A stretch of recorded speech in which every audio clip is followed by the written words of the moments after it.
Konnichiwa! Minasan, konnichiwa!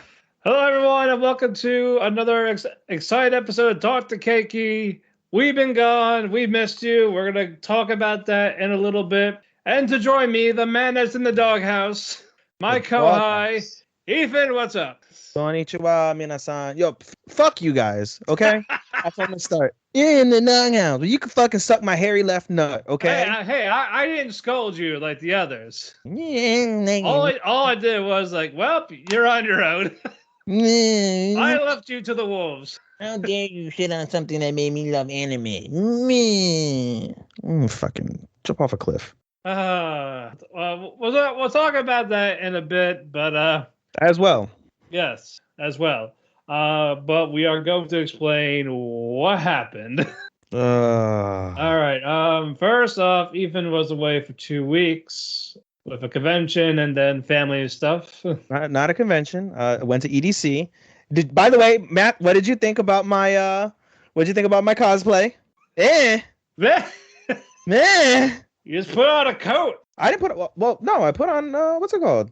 Well, yeah. I had the Japanese pants too. Yeah. You didn't have the symbol. What symbol? You had your Tokyo Revengers, right? Yeah, we did Tokyo Revengers. Yeah, and I was Valhalla. You didn't have your Asian swastika on there. But because I was Valhalla. My other boy was the other one. Oh, he didn't have it either. Well, he blacked it out because, fucking, you know how fucking snowflakes are nowadays. How dare you put a swastika on, even though fucking it's a symbol of freaking peace. I know, but that got tainted already. Unfortunately, god damn it. Fucking also, for all you listeners, you missed our anime beach episode full of titties and fan service. Yes, there was cringe, but you'll never hear it because Skype was like, no. There was a real kohai saying, "Yamate kudasai." But yeah, Skype decided to be a dick move and get rid of episode 17 completely and cut out 18. Well, the last half hour or so of our latest episode. Yeah, so when you hear that, it just kind of that's basically Skype just derping on us. Yep, and so because of this, we lost an episode and a half.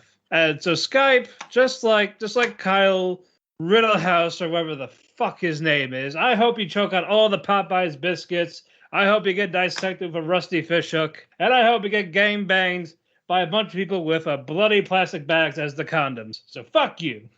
We'll be transitioning over to a new system probably after this episode, assuming that this episode doesn't shit the bed. Hopefully it doesn't. Knock on wood. I'm knocking on wood right now. I don't know if you can hear that. It's knocking on wood. Hopefully it doesn't shit the bed. I'm also getting a new Mac. I'm gonna splurge and get fucking $3,000 on a brand new Mac, and hopefully that'll help us as well. I will be a little bit more timely instead of spending a half hour trying to uninstall and reinstall Skype on this 9-year-old Mac. Right. So we're gonna do everything we can to make sure this goes through. No issues. We even uninstalled, reinstalled the fucking program as its final chance. If it fucks up again, then we're going to Zoom. Yep, we're going to Zoom, or we're going to that other place. Yeah, I mean, I have no issues with Zoom, truthfully. So, I mean, I use Zoom with my with the MMA for Marks podcast. Shout out to MMA for Marks. Shout out to my boy Andy. We'll be recording another episode tomorrow. I don't know because we haven't been really posting our episodes. It's kind of like whatever, but eventually, it'll be lit. Oh, it's a trick play in the Giants game and pass interference. It'll be first down at the 11-yard line. Sorry, I'm watching the football game in the background while we record this. Giants and Bucks. Matthew and I are Giants fans, unfortunately, so we suffer a lot. You're not. No. Oh, you don't really like football, right? I watch when I can. Oh, you're a Jets fan? No, I grew up I was a Packers fan when I was a kid. Oh, I didn't know that. And then Aaron Rodgers had to be an anti-vaxxer. Fucking Aaron Rodgers. Keep him away from me. Yeah, for real. Oh, hold on. Seth Rollins attacked the fan. Legitimately? Yeah. The fan got a couple swings at him. Get the fuck out of here. No way. I see. He's got him on the floor. You're watching Raw in the background? No. I'm watching the footage of the fan camera. Oh, Seth Rollins is unhinged. Oh, yeah. He's heated. It says Seth Rollins is unhinged. Where are you seeing that he attacked a fan? It's on Facebook. If you go to Dirt Sheet Radio, it's right there. I don't know what Dirt Sheet Radio is. It's it's an AEW bias group. Oh God. But they do get some good stories from time to time when they're. Was that a plant? I'd imagine it was a plant. Oh, Fanteco Seth Rollins. Oh yeah, probably. Shit! I see it. Oh my God. He's going in town. Oh my God. Yeah. Wow. Holy fuck. Oh, got a couple swings. All right, back on top. Oh my God. Jesus. Dude, a fucking fan attacked Seth on Raw. Exclamation points. Copy paste. Where the fuck is this group? Where the fuck is this group? I just had it. Here we go. Copy paste. Sorry. Impromptu shocker, ladies and gentlemen. In case you haven't noticed or you haven't been listening, Matt and I also like wrestling a lot. It's our number 2. So, is that everybody? Ichini-san, Yongo, Rokudanahach. Hi. There we go. Send. Okay, cool. All right, yeah, let's get back to business. All right. So yeah, that's what happened, and now we're gonna get to Ethan, who again has the backstage heat with the anime community. Oh my God. We're not gonna talk about it long. I'm sure we'll have an episode of it on Keki Shop. Whenever we start doing Keki Shop, yes. Yes. Probably again at this point, probably after the holidays, because I'm gonna be working every day now. So yeah, that sucks, dude. The fucking the post office fucking slaves work you. Oh yeah. So we're probably gonna do that after Christmas, just so we have enough time to watch certain shows and then to basically not be stressed for the holidays. Yeah, and we're still hoping that our winter season is light. I'm coming in, I think, at like 13 episodes total as of right now. Last time I counted, so that's not terrible compared to the fucking 17 we're doing right now. So I think I have a few continuations. Yeah, I have several continuations around. Like I think I have Lupin, Rank of the Kings, and we got Platinum End. We have Platinum End, and we also have the Rebuilt Kingdom. Right, Bob, talking about like continuations from fall. Oh, from fall. Demon Slayer. Yeah, Demon Slayer, JoJo. Yeah, we'll be talking about that next week or whenever we watch all the episodes. Of what, JoJo? Yeah. I can't because I haven't finished part 5 yet, dude. I can't. Right. I have 19 episodes. So we will wait until you're done with part 5. Yeah, I have 20 episodes of part 5 to go, and I just haven't found the time. I was going to on Saturday after I watched freaking what we're going to talk about momentarily, but man, I had some Five Guys fries and my gallbladder was fucked up. Like I was in bed fucking like writhing in pain for a while until I fell asleep. Like I went to bed on Saturday at like 11:30 or something. Like it was fucking miserable. Like I literally planned to watch that, and I was gonna watch JoJo, and I was gonna at least get like 2 or 3 episodes of JoJo in, and that was a fucking dub. So. But yeah, it looks like it's got Rank of the Kings, Demon Slayer, Platinum End, and Lupin as my continuations. Fair. So it's not terrible. Fair. Unrelated to anything that we've talked about. I saw because I was looking at hentai like earlier in the month. We're not reviewing hentai, damn it. Bro, I saw the first couple episodes of Redo of Healer Uncensored. Jesus Christ. I can't believe you thought that was a hentai. It's on the hentai site. I know. It's on hentaidude.com, bro. I know, but it's like, oh man, I saw a sweet head. Like, what was it? It's shit, it's Redo the Healer. It's Redo the Healer, bro. I'm like, God damn, bro. That's rough. That's fucking rough. It's just revenge porn, mostly. It is for sure revenge fucking porn.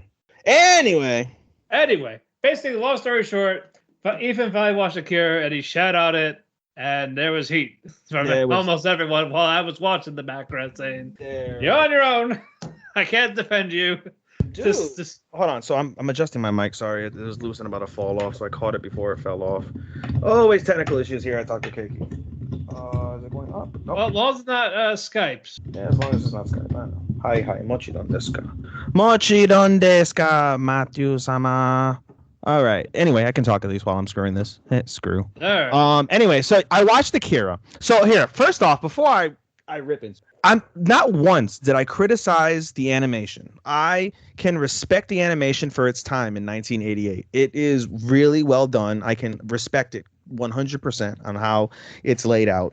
I can respect the music as well. The music did a fantastic job of trying to add more to the aura of what was happening in the story. So, you know, the creepiness or like the anger or whatever the case is, like whenever you heard like the organ, right? Because they did a lot of organs. They did a lot of stuff. Yeah, so I appreciated that. You know what I'm saying? With that said, I don't like anime. Like, it's just fucking weird. Like, as soon as I saw Frankenstein Children, I was like, nah, this ain't for me. Literally, as soon as at the beginning, like 15 minutes in, I'm like, okay, biker gang, that's cool. You know, I'm thinking like, oh, I'm honest to God, I thought it was gonna. When I first like read the thing, it said, somebody like a kid basically gets revenge on society that called him weak, part of a biker gang, right? And I'm like, okay, so basically some kid gets, bullied or whatever, and he goes crazy and fucking gets revenge on everybody that fucking fucked with him, right? I'm thinking like, okay, it'll be like that. Maybe it'll be psychological from that aspect. I kind of expected the gore that we saw. Gore lived up to that as well. I'll give that compliments. But once it got to, like I said, Frankenstein children and mind control powers and shit, like I saw shit that I don't really give a fuck about, dude. Like, and so the story, like I saw it and it was just weird. Like the whole time. And granted, I was in pain because of my gallbladder by that point watching it. But like the whole fucking time I'm watching it, it was just weird. Everything was just weird. I can't express it in any other way. Like it's not my shit. It felt weird.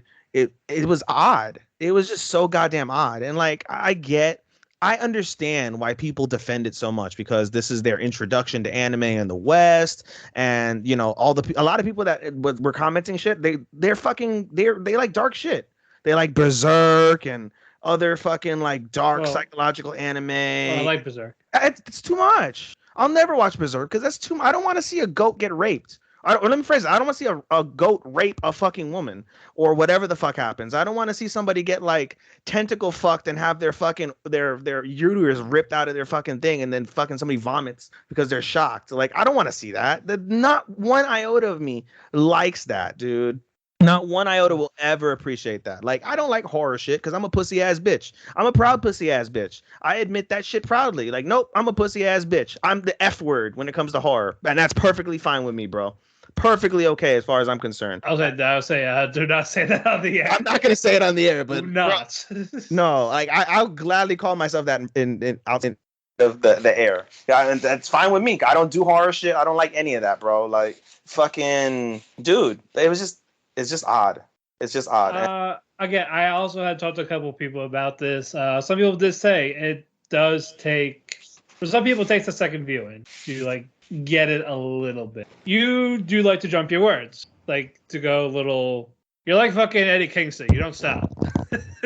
Because I mean, like, all right. So when I wrote the post, right, and I agreed with what Anthony said. Like part of it was how I worded it. I shouldn't have said it sucked in general. Like I generalized that it sucked.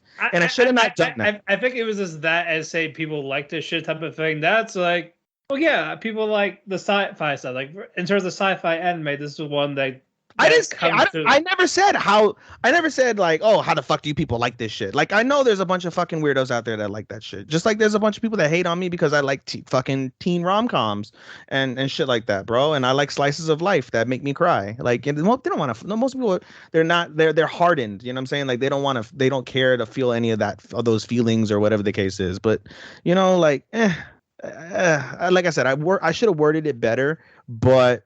Yeah, that was why people got pissed. Not seriously, you like full on. That it's not for you. It's just the way you said it is like, and it turned to no turning back now. Bring it. It was exactly. I wasn't gonna fucking stop. Like, bro, like I gave it a 2 out of 5, and that was like and that's blasphemous to a bunch of people that'll hear this, right? But it's just my personal thing. Like it was weird. Like I didn't appreciate like what I saw. You know what I'm saying? Like, I get the whole premise, like, and it took somebody to tell me, like, oh, it's about, a neo society and how, like, the Japanese were still in fear because back in 1988, it was, a little over 50 years since Hiroshima and Nagasaki. And you see, like, the beginning with the bombings and at the end where you have more bombings and things like that. And there's, like, right. Like this dystopian society, that's like basically kind of semi-communist and fear of, freedom of the press and freaking martial law and all of that. Like I saw it, but like because it was so fucking weird, I didn't comprehend it. And so when it was explained to me by Anthony and Brad, I saw that point, but I didn't appreciate it because everything else just stood out as just fucking odd. You know what I'm saying? Like Frankenstein children with freaking powers and, some fucking dweeb that got bullied. Like, I was always being told and now I'm the one. Man, he loses control of his powers. Like, that's not my shtick, bro. Like, no.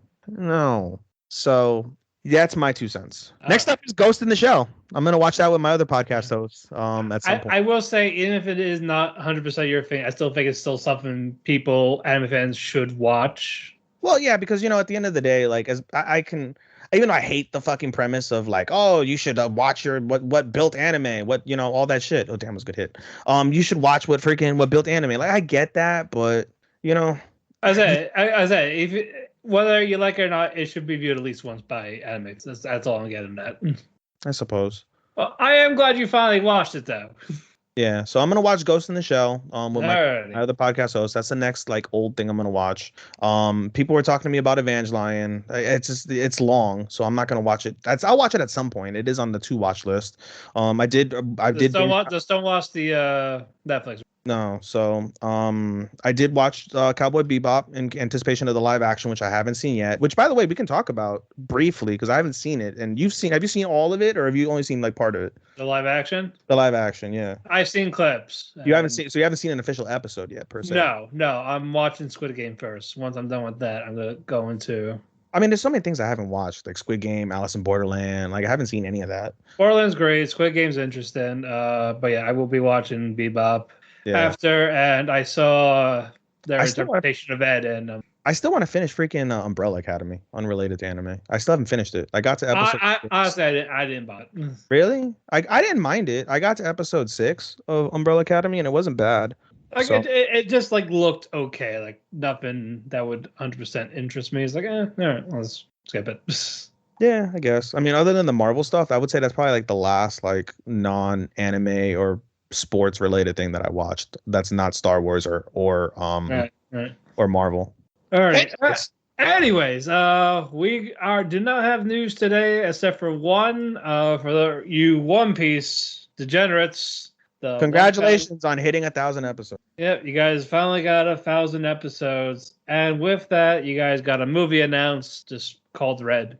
Well, I mean, I hear it's gonna be based off of like one of like a secondary character that they're gonna flesh out more. Maybe I don't know if I read that correctly. But... I don't care enough. I mean, I don't watch One Piece. One Piece is gonna be the very last anime I watch on principle of it being 1,000 fucking episodes. Oh no, I'm just not gonna watch a period. If I was ever interested, I'm just gonna read it. Yeah, although it's worth noting on our podcast. Shout out to Lucero, one of the chicks in our group. She fucking spent 7 fucking months watching. It was like 7 months, right? She spent like 7 months binging. Yeah, definitely months to be caught up. Respect to her for spending that much time on shit. Anyway, good for her. Tadaima! I think he died.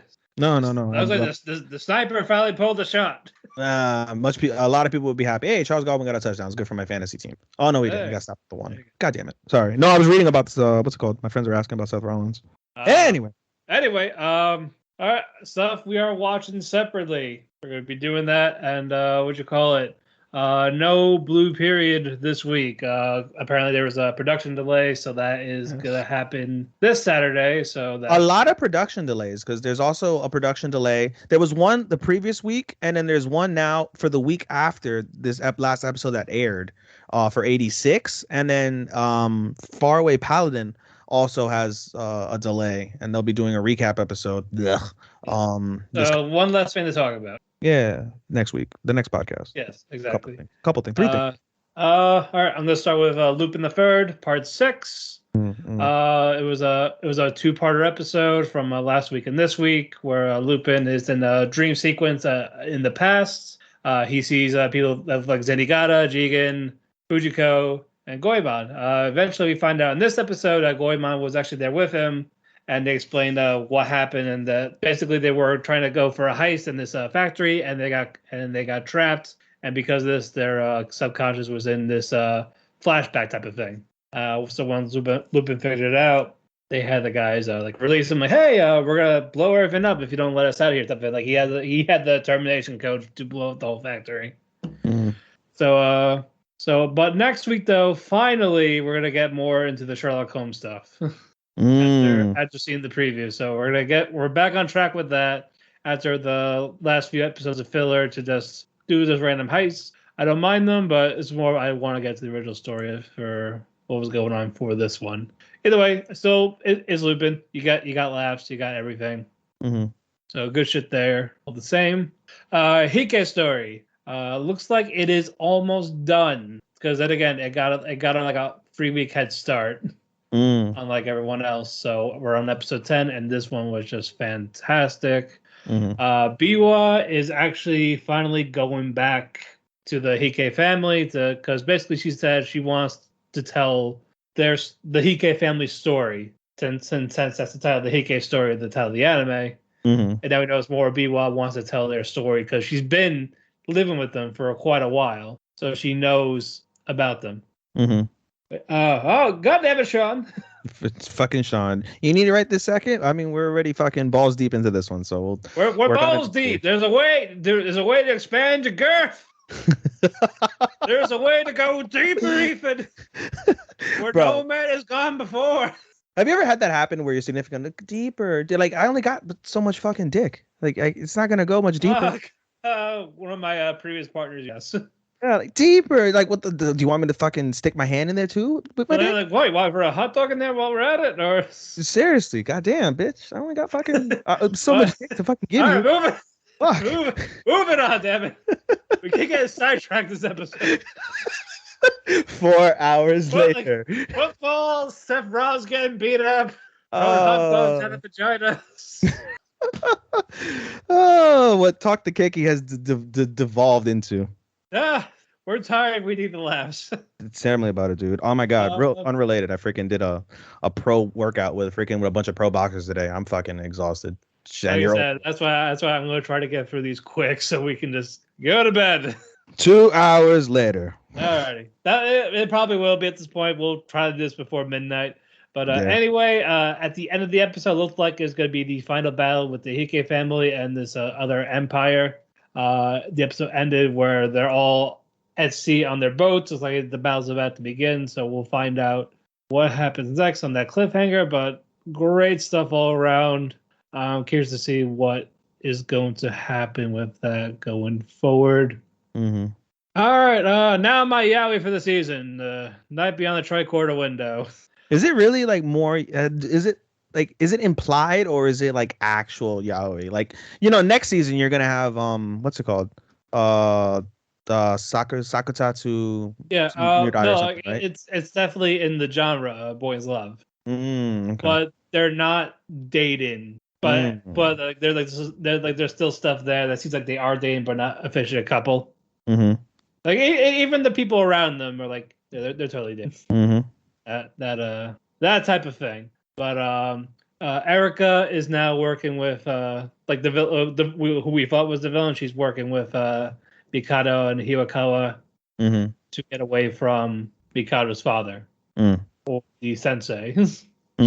So we got all that. They were looking for. It was a simple thing with Mikado and Hiwakawa. Like they wanted to go for they were all working on a case, so they see their spirit in this house, and then they can't execute it. So that's why Mikado's like, we had to leave.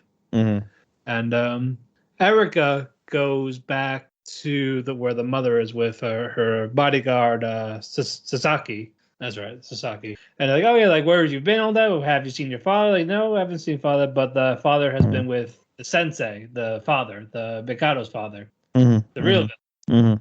So, and then he starts like having, and the Mikado's father stuff having all these like little freakouts and all this like in his head. Like he's trying to because he wants to curse his former wife because he felt like she abandoned him, even though he's the one that left. It's like, I want to curse her so bad, but I don't know her name type of thing. Like he's having that but because again, he left because they had a kid. And the fact this whole curse thing that surrounds him got stronger when it was both of them. Because when it was just him, they weren't there anymore. So that's why it's like, okay, we can't, only one of us can live. Like only one of us can live here. So he's the one that decided to leave. And now he's like, the fact that he just forgot his own wife's name after not being there for so long. And that's an interesting thing too. When you are around him, you forget who he is once you're away from him. But Erica that's why Erica doesn't know him as Sensei. And at the end of the episode, we see Erica with her mother. Sensei. Yeah, we see Erica with her mother and the bodyguard. And you see Mikado's father right there, like he's about to kill them, type of thing. Mm-hmm. Like, hey, what the hell you think you're doing, type of thing. So it's definitely getting interesting. A lot better than how it was in the first episode with the forced innuendos and all this, but it definitely picked up. So I am definitely happy with it in that regard. And then finally, for me, Ranking of Kings. It is still so fucking good. Yeah. I'm going to talk about last week real quick. Just one thing. Kage came back. Boji's friend, the shadow creature thing. And you find out what happened. Bebin, the one that was chasing him in the first episodes, was the one that said, hey, told Kage to help Boji. So the person you thought that was a bad guy really wasn't a bad guy. So I thought that was just him, but he's dead now. So it's basically, oh yeah, I was told to help you, and we're going to the underworld basically to meet the underworld king. They meet the king. It's like, oh yeah, we were told to come here. We were recommended to come here. And the king was like, I ain't helping you. And he's a third ranked king. Like he's like the third strongest king in the whole world, basically. So okay, fine. I'll see what you can do. You're gonna fight but the captain of the strongest guard. These people could destroy cities in like minutes, these people. So Boji hits the guard with his little wooden sword. It's like, he can't do shit. And then Kage's like, watch him dodge. He's really great at dodging. All right, fine. So he just tells the guard to attack him, basically, and Boji starts dodging everything. And he does, he's even the captain's impressed. It's just like, oh, will you train him now? No. Like, he has no skills at all whatsoever. Like, yeah, he's dodging, but, like, in terms of power and strength, like, he has none of that. And then Kage's, oh, yeah, we got this letter from Bebin, like, recommended. The king reads it, and he rips it up, saying, get the fuck out. And then, they see Kage trying to cheer up Boji because he's like upset about it now. And like, all right, then Boji is like, yeah, that type of thing. And he starts trying to lift up a rock, and he can't. Like, as he literally has zero strength at all. So that's why he starts crying a bit. Kage tries to calm him down, and you see the captain coming saying, "Wait, you forgot your letter." Because like, I don't want this chunk. Like, didn't you actually read it? Like, no, why? It's for his brother, not the king. You want the prince. So got it. So they actually go to the town, and the other side with Daida, you see where they left off, where he tossed a drink of his dad's blood on the ground because the mirror told him to. It's like, no, I'm not drinking this because like it's not.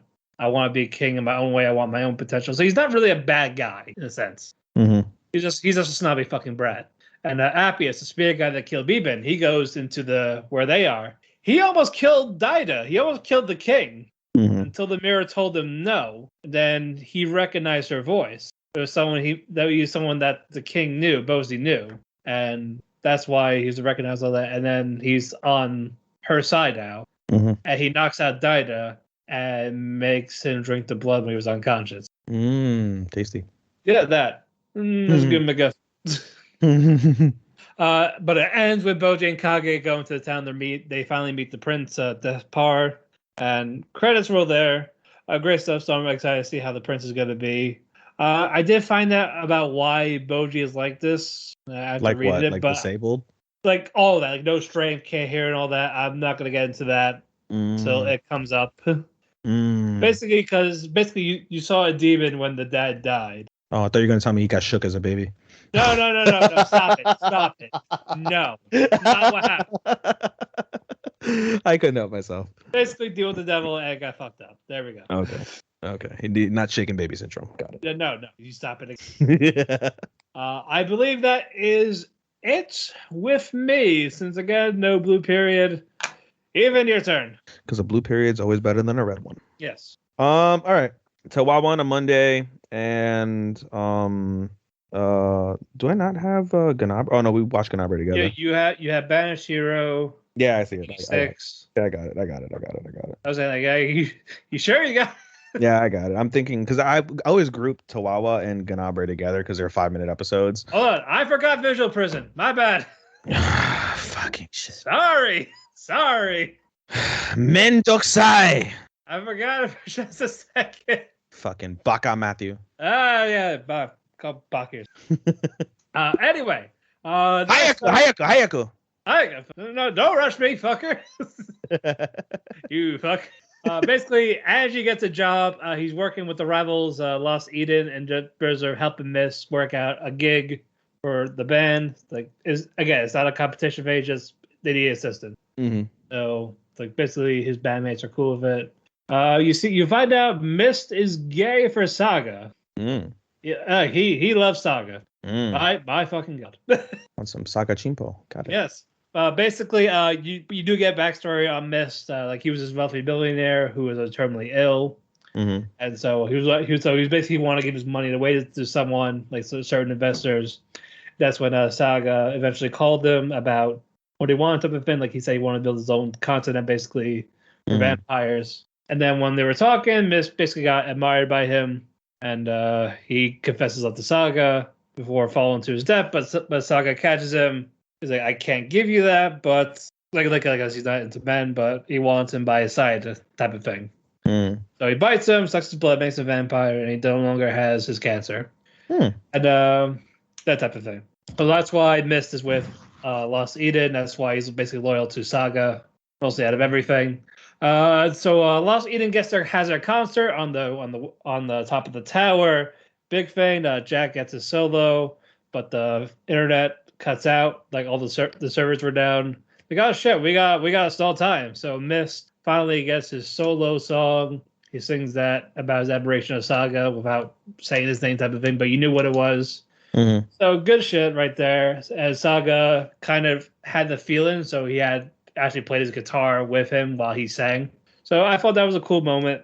And then servers got back up. They had their concert, and that's how their episode ended. Andy's like, "We're not losing to you," type of thing.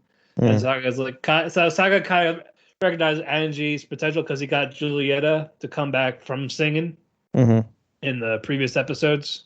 Because Juliet basically kind of quit singing because his human friend died. That's why he chose not to sing anymore. But with Angie, he kind of convinced him saying that's why all this is going on. The battle of the bands has begun, which will take place on the Halloween on where they are. Lost Eden needs to win one more to have their big wish.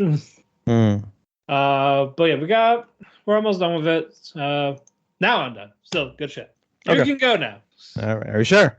I'm not too sure. I made to be positive. All right then. All right.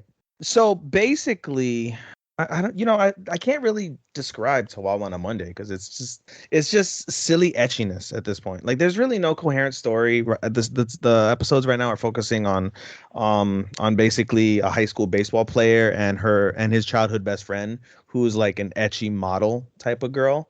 So it's cute, it's etchy, but I don't know. It serves no purpose. It's just a fun little 5-minute thing. That's all I really can say about Chihuahua. It's similar to Ganbare, but at least Ganbare kind of has a story with the Senpai Kohai thing that we'll talk about later. So, all right, we'll keep on going. Banished Hero is getting really good. Honestly, Banished Hero,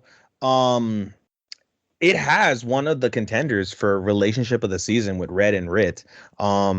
It's an adult relationship that's not over the top, but like they're getting closer. Like, now they've officially become a couple. Like, she comes home from like work. She comes home from adventuring basically, and he's there. He's like, "Oh, welcome back." She's like, "I'm tired." He sits down, and she just jumps on his lap and like just grabs his arms and wants to cuddle like immediately. Like, it's adorable. It's not like that embarrassed like, "Oh no, I didn't mean that," like type of like stuff like that we see with other couples. So it's refreshing to see. But basically with Banished Hero, as we said along, there's like I will say I did watch 2 episodes because my friend put it on. Oh really? But I'm probably not gonna continue, but I'm not got time. But he did have it on when I was at his house. So yeah. It's not bad. No, for the first 2 episodes I saw, it was pretty cute. Yeah, it's cute. Yeah. And it gets better. So basically the story as it goes, basically there's like an illicit drug, narcotic that's around, and it causes people to go crazy, and so they're trying to get to the bottom of it. Along the lines, I'm sorry, let me phrase that. Also along the way, the two kids that are there, Al and I forget the other kid's name now, but they get attacked because of somebody on the drug, and it's from like one of their like, I guess, peers. And so at first it didn't surprise anybody because they got bullied by that peer earlier in the season. But we find out during one of the episodes that he actually came and apologized to the boys, and said, like, it's not me that's not, that's bullying you. It's my blessing. And so blessings are kind of like quirks in a way for like this anime. Right. Blessings give you, like, he has blessing of like the bar brawler. And so he basically wants to fight all the time, and he's pent up. And if he doesn't like exude his energy or his blessing properly, then it leads him to be like stressed or, take it out on people. So he's like, it's my blessing, not me. I apologize. I won't bully you. I won't hit you again for, no reason, whatever the case is. And they're like, all right. So it puts into question what's going on. Meanwhile, one of the heroes, one of the people from the heroes party, I think his name is Ganon. He shows up in town and saves Rit. Rit basically gets attacked by like some drug dealers, and she gets like caught up in some shit basically, and she's about to get hurt. And Ganon comes and saves the day, and then was like, hey, I came here for Gideon, for Red, but now that you're here, I bet you he found a place to call home. So I'm not gonna force him to leave this place that he calls home. But I still want to see him, and I'm staying in this like location, like this town, this nearby town, and basically all signs point to like whatever's the main like facilitator, the main person staying in that town. And so they're like, okay, we'll talk, whatever. And she leaves to go back to their apartment, and then Gideon's like, oh, it's like the life is full of surprises, and there's like a sinister like smile like face when he makes that. So there's more than meets the eye there. Meanwhile, within the heroes party, as they're away, they go into the temple because they're trying to find the demon swords, what's it called, the former demon king's like best weapon. And they defeat like some demons and a giant demon, and they don't find a weapon, they find a fucking airship, and they manage to man the airship, and they're flying to some place basically to end the episode. But the episode at this point, they focus on the two parts. They focus on three parts actually: Red and Rit and their relationship, the town's issues with the drug and the narcotic, and then the heroes party. So I'm not doing a good job of it because it's not fresh in my mind and I'm tired, but in any case, the story is getting pretty good. Moving on. Scarlet Nexus, again, Scarlet Nexus's story is just, it's getting better and better. So like from a storyline perspective, it's really solid. From like animation and fight sequences and stuff, it's okay. You're better off playing the video game, like I've said before, because it's based off a video game. But the storyline perspective is getting really good. Basically, you guys aren't going to hear it because we skipped a whole bunch of episodes, but Kasane and Yuito are reunited with their mother. And so they basically, Kasane goes back in time using the red strings to basically save her mother and bring her back. And so her and Yuito, they find out that they're step siblings. And so not the type that you would see in one of those movies, haha, but they're step siblings. And they basically spend time with their mother, and it's really nice. They kind of act like a mini family. And Kasane and Yuito, over the courses of the episodes, they get a little bit closer to like, where they're like really cool with each other or whatever. And so we find out that she knows about everything with the red strings and what's going on in a way because of the information that she gets from Babe. And so she tells them in order to like stop the Kunad gate, they have to use the power of the red strings and head to like this junction within the gate, and they have to basically unravel the like shards of time. And these shards of time are basically places where people have like messed with the past. And so they go through each shard of time. They go to where they rescue the mother. They go to where Kasane goes into time 50 years in the future, and sees old Yuito. They fix that one. And then the last sequence is that is the last sequence, sorry. And they have like another one that they don't mention, but there's one more that they need to fix, and it's a recent one that Karen, who went back in time, that he fucked up, and they try to fix it, and it attacks them, and they struggle to fix it, struggle to fight it, and eventually they do, and then they leave.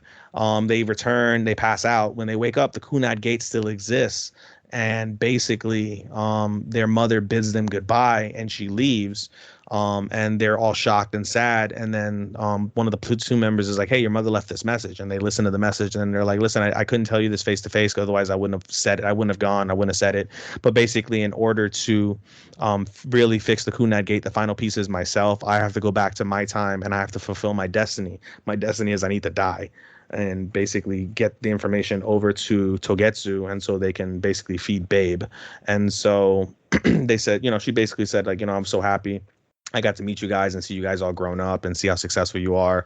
And you've left me so happy during my final days. And I can only hope that that the rest of your lives will be fulfilled with the same happiness that you gave me tenfold.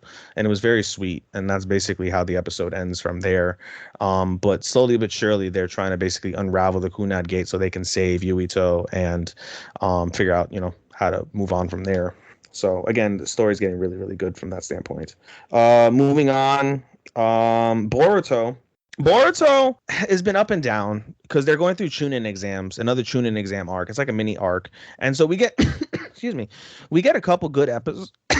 Excuse me again. We get a couple good episodes.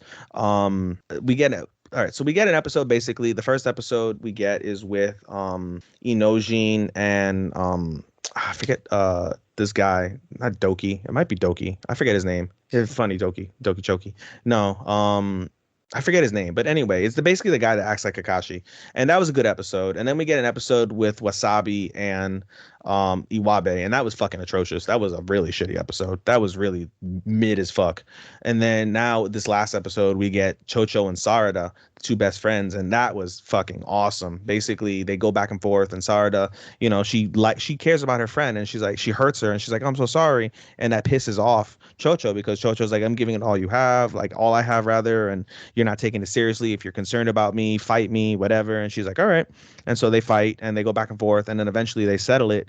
Chocho goes with the super butterfly mode that's part of the Akamichi clan, and Sarita fucking uses her Sharingan with Chidori, and she beats Chocho with the Chidori, and she wins the fight. And so there's a nice little thank you, and they're sad, and just with Chocho and Inojin, who failed to become Chunin, and so Shikadai is still their only Chunin, but they're gonna basically they made like a little pact to wear their vest together or whatever. And in between all this, Boruto and Mitsuki get caught up in like a little side mission basically, because they see Amado get fucking abducted, and so they tail him. Eventually they do find out that he really did get abducted by like a rival nation, and they want to basically use his powers. They'll pay him and give him lab, but he says that he's indebted to the Leaf. He doesn't want to turn his back on the Leaf, and that's that. And so they basically say they're going to kill him, and Mitsuki and Boruto save the day, save Amado, and Amado's like, hey, aren't the Chunin exams going on? And they're like, oh, shit, I forgot. Well, we'll leave you here. You figure it out. And then they rush back. And so the episode ends, last episode of Boruto ends with them basically getting back into the village and heading toward the arena, so that way they can compete in the Chunin exams. At this point, them two haven't been called, as well as Denki and Tsubaki. Tsubaki is the samurai from the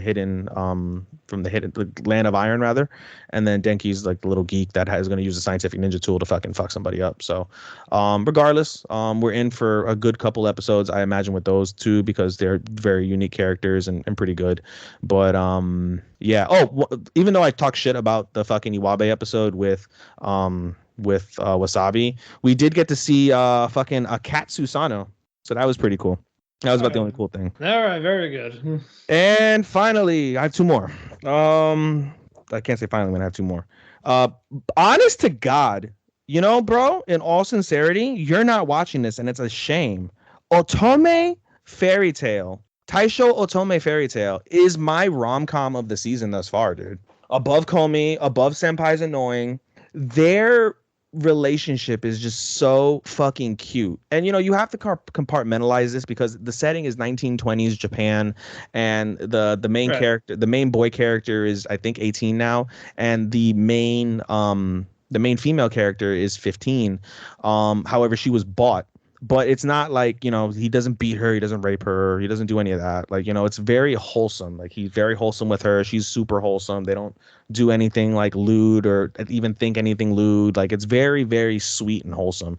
And so basically, over the course of the episodes, we see them become closer and go through some trials and tribulations and stuff. And Tamahiko, the main character, he embraces becoming a sensei, and he doesn't have to go to school because he's basically a rich boy at this point. He can like live off his father's money, who's basically disowned him, but they'll manage to keep like subsidize him. And so he wrote his father basically, and he's like, I want to go back to school. Like, I appreciate being a sensei. I want to be a teacher. I want to, expand my knowledge, things of that nature. And we see Yuzuki. Yuzu, she basically is embracing like, being an older sister to people and things of that nature. And again, it's very wholesome. They shared their first kiss on her 15th birthday, because she basically reiterates like, hey, I'm 15 now, so I'm legal to get married, and I want to be married to you because I love you. And he's like, I'm not the man that you deserve. I can't even support you. I'm weak and weak-minded, and I will just cause you agony with being with me. But she still refutes that and wants to be with him because of how much he's grown and how like nice he is and how like caring he is. And they want to be together, and it's very, very, very wholesome as a whole, just super duper wholesome. The episode this last episode that for Taishou Maiden focuses on one of the boys that he teaches.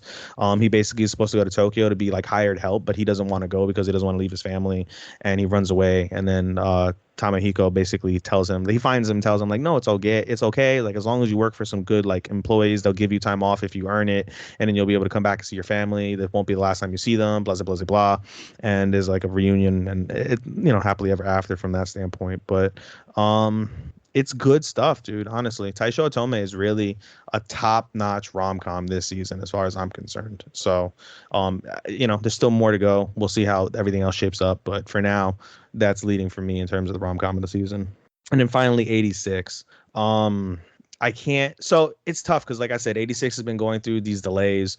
They had a delay last week. They aired an episode, and it'll be a delay this week coming up. So, they're stretching it out, but I can't express to you guys how powerful 86 is, to like, just in terms of, even though they're free, way more free than what they were when they were in the Republic, they're still looked at as monsters by the Federacy. There's a part where they mention like, like, we want them to die, whatever the case is. Like, the general basically insinuates you want them to die. And the head general said, like, if you took a look at the juggernauts, their old things, if you look at the combat logs from there, you would be like scared out of your mind of what these kids have been through and what they can do and what they have done and what they are capable of. And so that's why throughout the second half of the season, they've been separated from one another, because as a unit, they're just insanely powerful. And so basically going into like this final battle, no one expects them to live, but the head general goes into battle with them, and she wants them to come back alive. Their adopted father from the Federacy, he's basically the president, but because as the president, he can be on any mission he wants to. And so he's part of this mission, observing them and saying, above all else, we want you to take out what's called the Morpho, the giant, basically fucking giant railgun. We want you to take that out. And if you take that out, that'll basically seal our victory and the positive fates of all the countries that you're helping defend. But more than anything, we want you to come back alive. And that's much to the chagrin of all the people that hate the fucking 86 just because of how they perceive them as monsters. And so it's very powerful stuff. You have that, and then you also have Federica, dealing with Shin, because Shin is basically a psychopath in his own head. He does it for the right reasons, but she's basically scared. She doesn't want to lose an older brother. She cries. It's very emotional back and forth between them about how they the power and the feeling of this I can't say unrequited love, but this nonchalant feeling of death. As much as they don't want to die, they're so accepting of it that this is their fate. They're not fazed by it, and it bothers a bunch of people that they're not fazed by this reality of a child soldier walking into their grave, and they just accept it for what it is. So it's very powerful stuff. Basically, the episode ends. It's pretty raw. All these people are sacrificing themselves for the sake of this mission. They just hear the constant comms on the radio, like, screams and agony and death and people dying throughout their comms. And meanwhile, they're rushing into this final battle for the sake of their world. And it's pretty wild when you really think about it. So again, I'm not doing that explanation justice, especially because we don't have a logical follow-up considering the episodes that we've missed. But I can't explain it any further at this current time than just the power, like the episode's focus on the power of impending death and accepting that, that reality as a child soldier. It's pretty fucking tough to see that. But yeah, anyway, that's it for me. Done. And we're back. Alrighty, now we're back. Now we're back. We got All Touch on to cut that out. What was that? A minute, an hour and 6? All right, we're gonna go with Aqua's Hope. We finally see what's her name? Kukuru. Yes, we see Kukuru finally start to get more and more stressed out, as they say. Mm-hmm. Basically, especially what's that guy's name? No, not the boyfriend. The Tetsuji, the supervisor. Oh, fucking Skukancho? Tetsuji. I don't know his name. I just know him as like Skukancho or whatever. However you say director, assistant director. Yeah.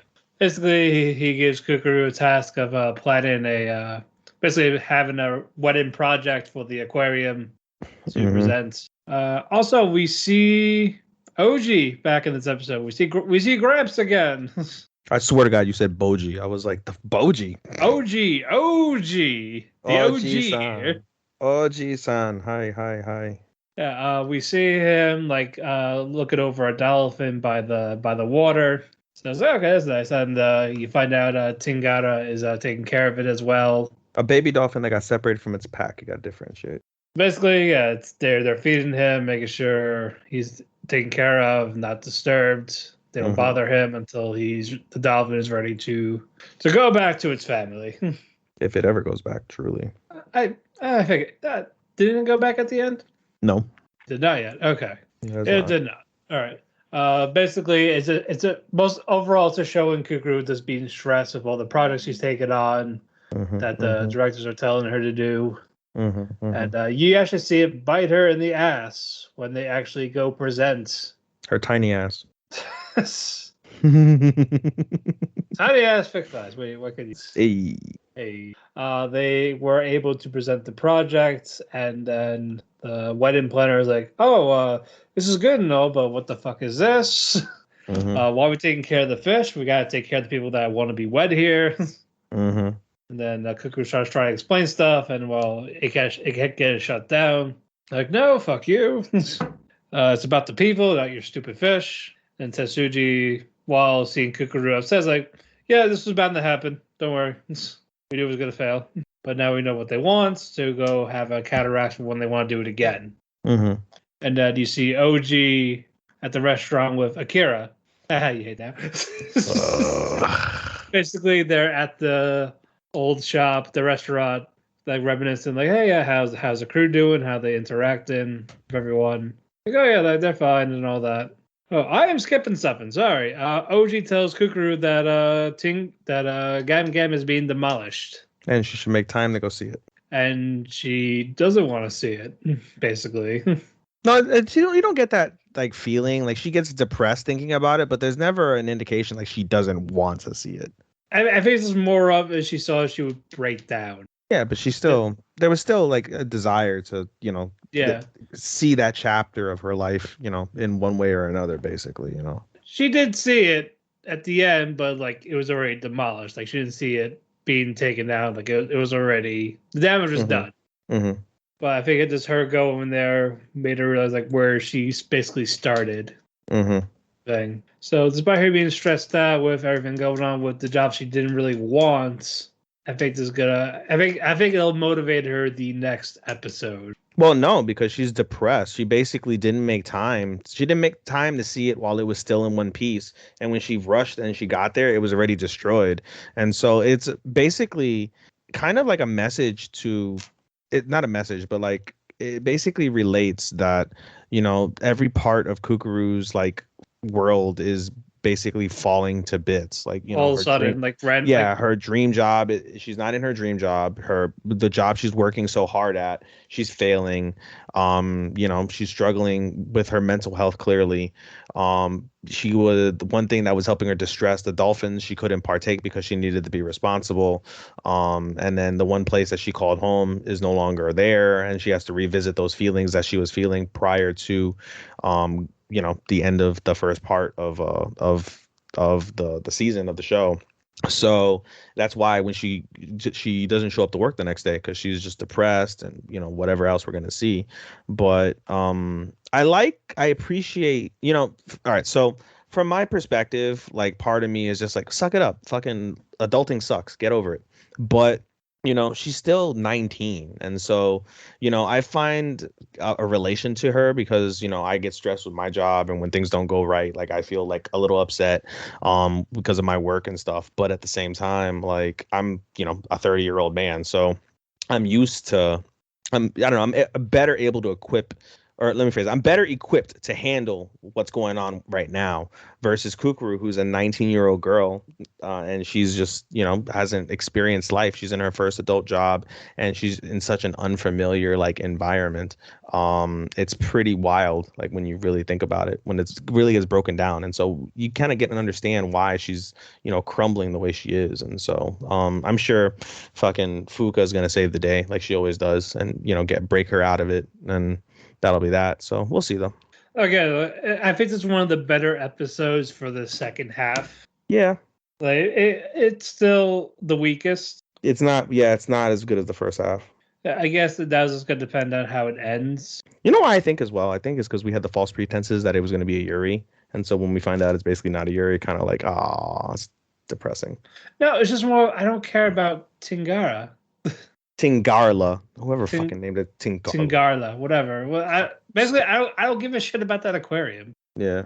I think the only new character I liked was Iji, the fish freak. Yeah, he's weird. I mean, it's aesthetically, it's fucking fantastic. And, the animation, it's going to not win animation of the season because there's so many other animes that have fantastic animation this season.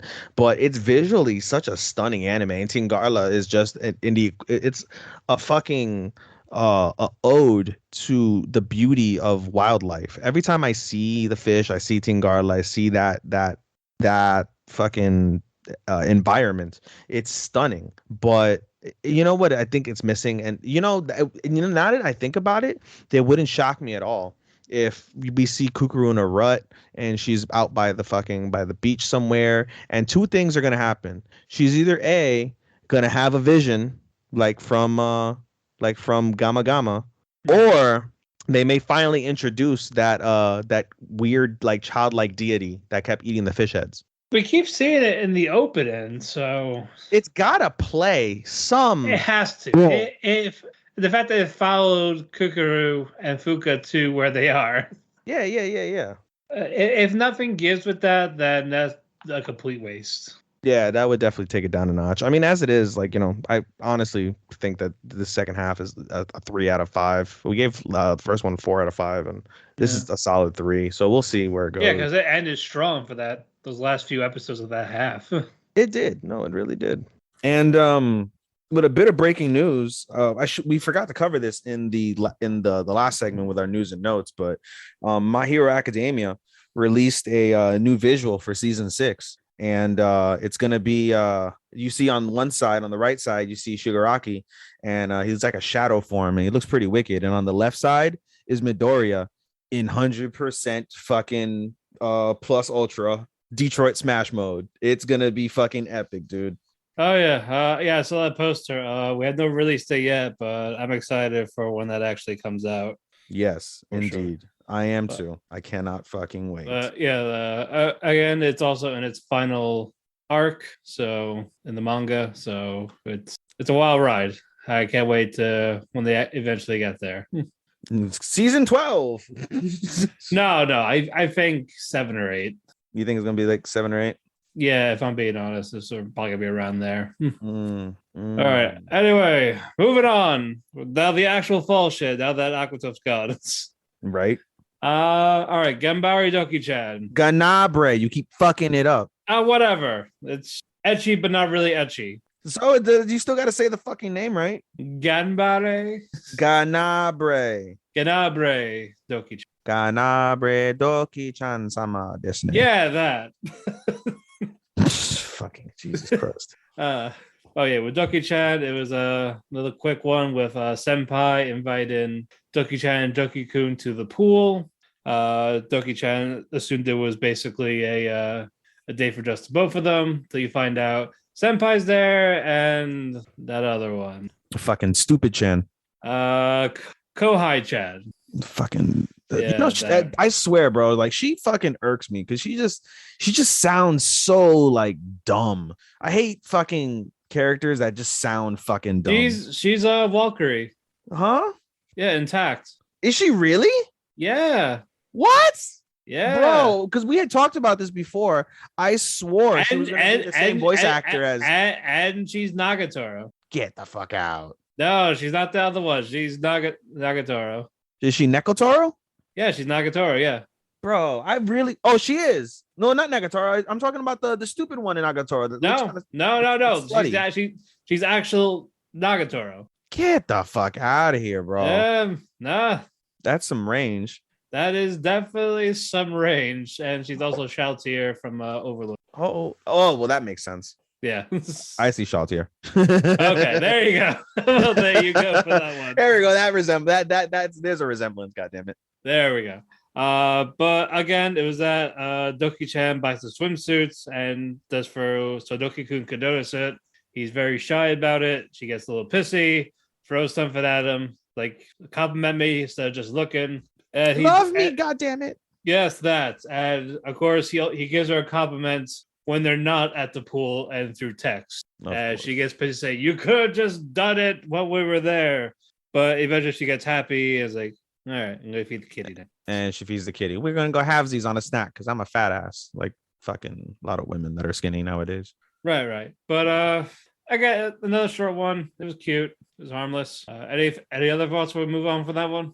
Nah. Moving on. All right. There we go. Like, who cares? There we go. All right. We're going to go with Komi Can't Communicate. Komi. This is a three-parter in this episode. Like, well, 3 different side stories. Yeah, that's what I was saying that to you before. I was like, it's really tough. Like especially when I write my reviews on my anime Instagram, AI_anime24. It's hard for me to write those like just because it's like I don't know. I guess it's a Netflix thing. You ever notice that? Because like basically you get a main story for the episode, and then you get like a side story, and then you get a continuation or a follow-up to the main story in essence. With Blue Period, it's just the consistent one episode like a normal anime. No, well, I mean, I'm not saying all Netflix animes are like that, but they'll definitely House Husband because it's basically chapter for chapter of how it's drawn. Yeah. This is kind of how it is in the Komi manga too. So yeah, I don't know. You get Komi, and then no, I can't even say that. I was gonna say what's it called? Record of Ragnarok, but not really. Record of Ragnarok. We're not talking about that. I'm still peeved with that. I don't know. It's not that bad. Well, for you. All right. Well, moving on. Right, but moving on. First part. Osada and Tadano try to go like Komi's house, and then we finally see Komi's mother, who is nothing like Komi.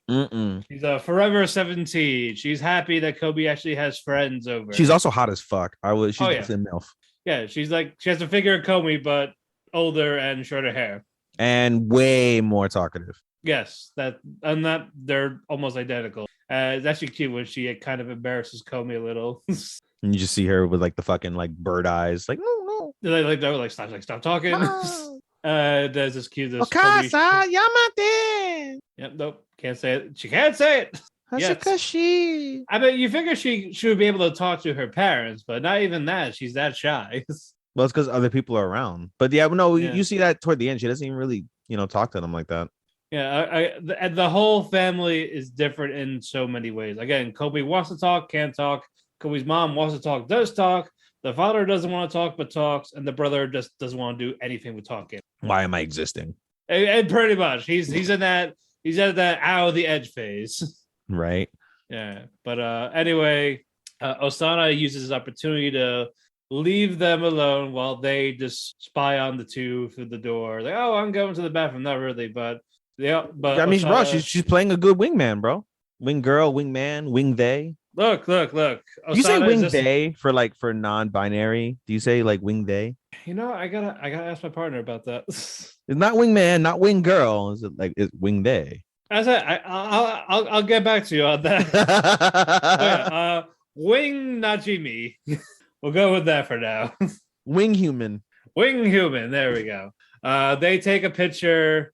Like it's a cute picture. No, you don't know that until after the fact, bro. When she leaves. But I'm saying, that's kind of what I said. Like, just spy on them, make sure they're okay, but they're still awkward as fuck, even when Osana is not there watching them.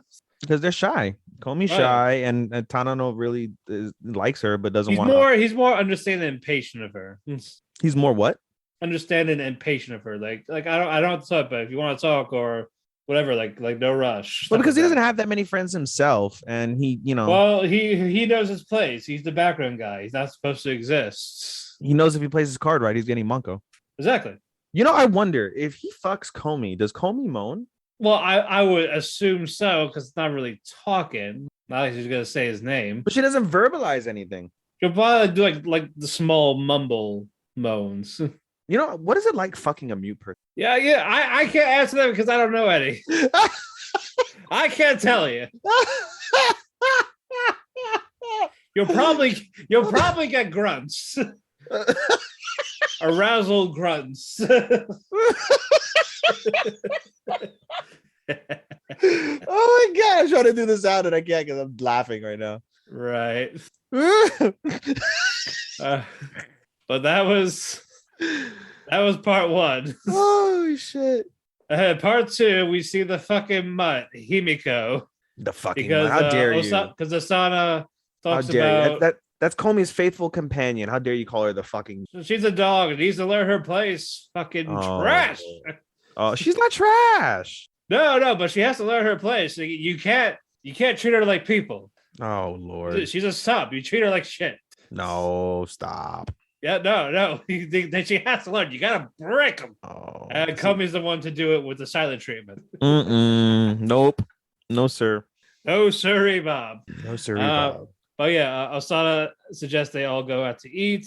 Hibiko overhears like, you should try ramen. I know this great place. And apparently, it's this popular place. There's like an overcomplicated thing. You gotta go to the computer, type, push buttons on what you want. You can't talk.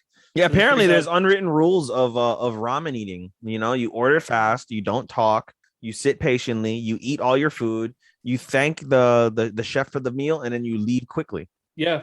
So this confused Osana and Tadano. Well, Komi's a pro at this because she hasn't had to say anything. Yeah, Komi doesn't say shit, and Tadano and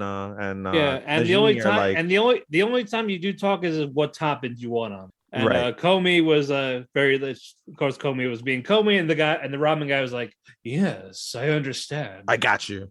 Yes, it gives her like say no more. Yep, say no more, fam. Say no more, fam. Gives her this great bowl, like very nice looking.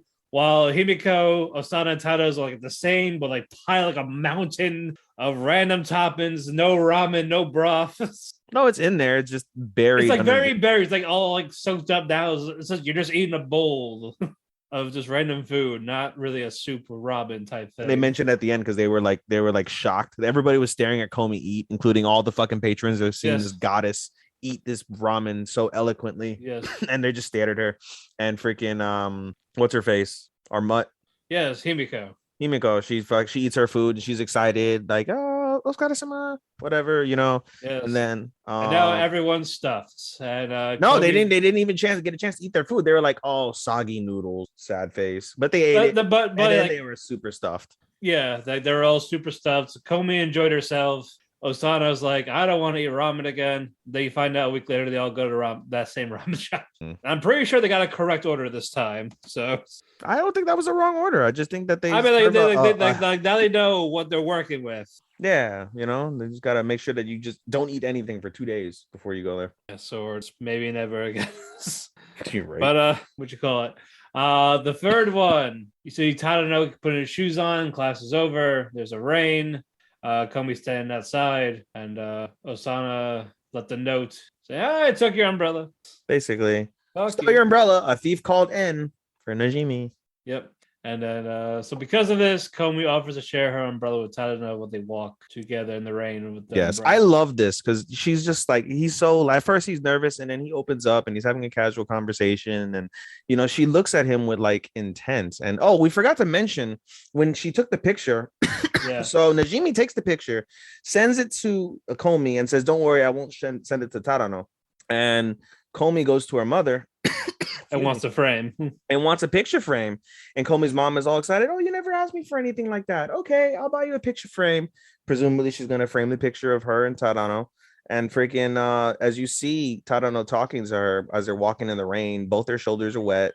And you just see them, like, you just see Komi just like intently staring at her, like, you know, I'm so fascinated by this human who is my friend and I appreciate him so much and I feel this endearment of care and love in some capacity, and it was very nice, you know. Right. And so they go, basically they stop at a convenience store, and because they're soaked now. Because they're soaked, yeah. So Tadano buys himself his own umbrella, and then he buys a 3-pack of towels and offers Komi a towel. So she takes the towel and wipes it off, and then he asks Komi, like, I have a random question, like, did you happen to notice that note and stay purposely because you saw that I didn't have an umbrella?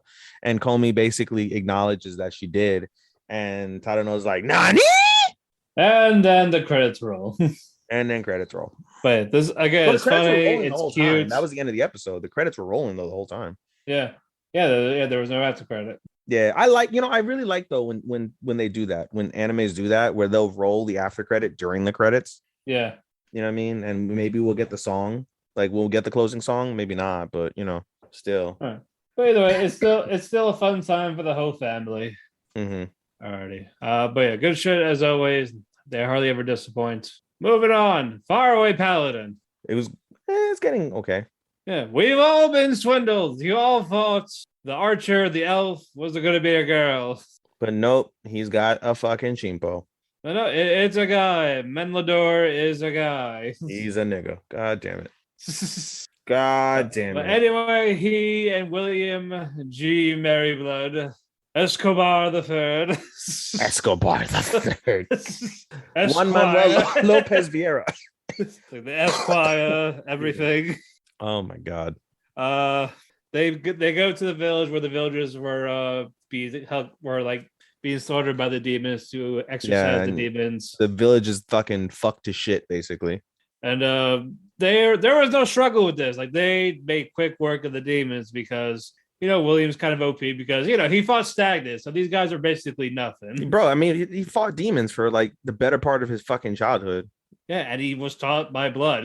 Yeah, he's like some kids play and Augustus. Some kids play in a field. Some kids, you know, they read. Some kids watch cartoons. And one gets drunk with their father to see their mother's tits. Yes, after fucking slaying a whole bunch of fucking demons. Exactly. That was his reward. You killed 4,000 demons. Your reward, your mother's tits. And a wet dream. And a wet dream subsequently afterwards. Yep. Well, we'll get to wet dreams later with a different episode. But anyway, Menaldor and William make a quick work with the demons, and then you see all the people that were killed become like basically undead. And one of them was Menaldor's brother. Yes. And he's like talking to like hey, I stayed hidden like you told me to. And all this shit, and like they were talking like it was like a normal conversation, and then the brother starts talking about how he's getting tired, and then this is where William uses his paladin stuff to basically send him to the goddess Gracefield to guide him to the lights. Yes, and you're forgetting that like he turned away in like disgust, and it made his little brother sad. Like you know, why did you turn away from me? And what's it called? And Will basically said he's just tired. Like, you know, he doesn't mean that. He loves you, like, right? And he made it comforting. So the afterlife. Yeah, and that was, you know, very sweet of him. Yeah, I actually like I know like it's a little bit religious because of the whole Paladin thing. It actually works because I was saying that to you the other day. I was like, like I like Paladin because there's a lot of animes that they play off of religion, like the kami-sama or believing in a deity or something like that. Yeah. And with Paladin, it's the whole basis of the show. Like he is not OP without religion. Like, and everything that he does is for his religion. Like it's next level religion, which is that's the unique way in its way, even if it's yeah, not. because again, that's the way of the Paladin. That's in any way when you do like a RP that doesn't drag type, and when you choose the Paladin class, that's how it actually is. Right. So I actually like that they portray that well. Yeah. As again, like basically before you go on your own, like you gotta train, you gotta know your stuff, like fighting, magic, smarts. When you're ready to go on your own, like use your own goddess to worship. And there's plenty. Indeed, alrighty. We also see a ghost. We see Granny. We see Melodor's Granny. Oh, Basan. Yes, and she's like talking about, hey, you're a fucking little shit. First you have problems, then you're doing this, like you were robbing, you're killing. I didn't raise you to be this way. Fuck you. You're grounded. If I was alive, I'd kill myself again. Wow. No, she did not say that. No, she didn't. She did not say that. Commit Sudoku right now. He wanted to, bro. He was so upset. I know. He was kind of ready for that. He was like, fuck it. I'll just do it. Get it over with. Yeah, but when she says all this shit, like he's starting to fully reflect on it. Yeah, he has this like little breakdown. Yeah, he collapses in front of his, grandma, and he breaks down, and his grandma looks over to Will and says, like, take care of this little schmuck. He's a schmuck, but he's my schmuck. But he's a good boy. He's a good boy. He may be a schmuck, but he's a good boy. And Will's like, yeah, I'll take care of him because I got nothing better to do. Yeah, I got no friends. Much. Yeah, and once that happens, she disappears, and he gives Gracefield more sacrifices. Not more sacrifices. I made myself chuckle because it's funny you say that. I was thinking to myself, I was like, Gracefield has not worked as hard in her fucking life. She has not worked nearly as hard. Like literally, she gave Will power, and Will has sent like every soul on this fucking planet to her. Like, again, she was bored because she's basically making bread once a day. No, she wasn't the one making the bread. That was Matter. Oh, okay. Yeah, no. Yeah, Mary would pray to the Earth goddess Matter, and Matter would basically burn Mary alive, like you fucking betrayed me. Because she chose someone else because of her new life. Yeah. Oh, was I not supposed to say that word? Oops, that slipped. Yeah. My bad, Sean. My bad, Sean. It slipped. All right, just warn him ahead of time. Like, my bad. Yeah. But during that, once that happens, they both go back to the other village and they say, oh, it's safe. People are dead. They're gone. You can go back now. So the villagers go there. They saw like the village is like crumbled, destroyed. They give the fallen a proper burial. And then they go, let's party. In celebration of getting their village back and in memory of their dead and to thank Will for clearing out their village and getting it back for them. They're like, let's get shit-faced. Yeah. Yes. And then William and Melodor are outside. He talks about wanting to devote his life to his goddess, Gracefield. Like, he wants to be part of that. He wants to atone for his sins. And William believes this is the way you could do it. So he blesses him with the Gracefield. Feel the grace. Feel it. So there's like, I see the light. It's so deep. There's a way to go deeper with your girth. I will show you, bro. You ever been with someone and they say like more, get like deeper? Like, bitch, I only got so much dick. I can't go deeper. Years ago, when I was a lot more active with the sexual advances. Oh, you can say years ago when my dick was smaller. Now it's bigger. So I don't have that problem anymore. Hey now. Well, some people throw a hot dog down the alleyway and it goes far. Again, William will show the true potential of how to go deeper. There's a way. Jesus. Expand your true girth. Oh my God. Like, baby, deeper. It's like throwing a fucking pebble in the ocean. Goddamn. Yes. Skip rock. So after that, they go back to the party. They get shit-faced. And when William talks about how he finally made his first friend during his travels. And then the episode ends. So there's definitely has to be a season 2, since this is almost over. Yeah, for sure. They got a lot more to go. Exactly. There's a lot they need to cover. Indeed. But yeah, good stuff. All right, now to the next. Senpai Is Annoying. It was a cute episode. Oh yeah. Again, it was more about the backstory of Igarashi and Natsumi and their friendship. Yes. And Igarashi talked about you rude. Like I had a bad impression of you the first time because I met you. You said I was gonna walk into class, so you turned it was the arcade. I was late for my first day of school. You bitch. But they start talking when they actually are in class. He attends class. So basically, first they tell the story to Sakurai and her little brother, and also she's doing it at the same time. What? Yuto. That's his name. Yeah, Yuto-chan. Okay, Yuto and Toko. Okay. And Manko. What? Yes. Mangekyo. but yeah, it's basically Igarashi is telling the story to the Sakurai siblings and Takeda in a separate day, basically. Mm-hmm. And then you find out from Igarashi she wants to go to art school, and Natsumi she's like, I think about ditching, but she also thinks about doing track. But she also has second thoughts about it because when she was a kid, she got picked on when she got tripped just because she was better than the guy she was trying to race. Mm-hmm. So basically, she doesn't want to get that feeling again. So Igarashi convinces like, hey, but if he doesn't enjoy it, then do it, type of thing. But because you like it.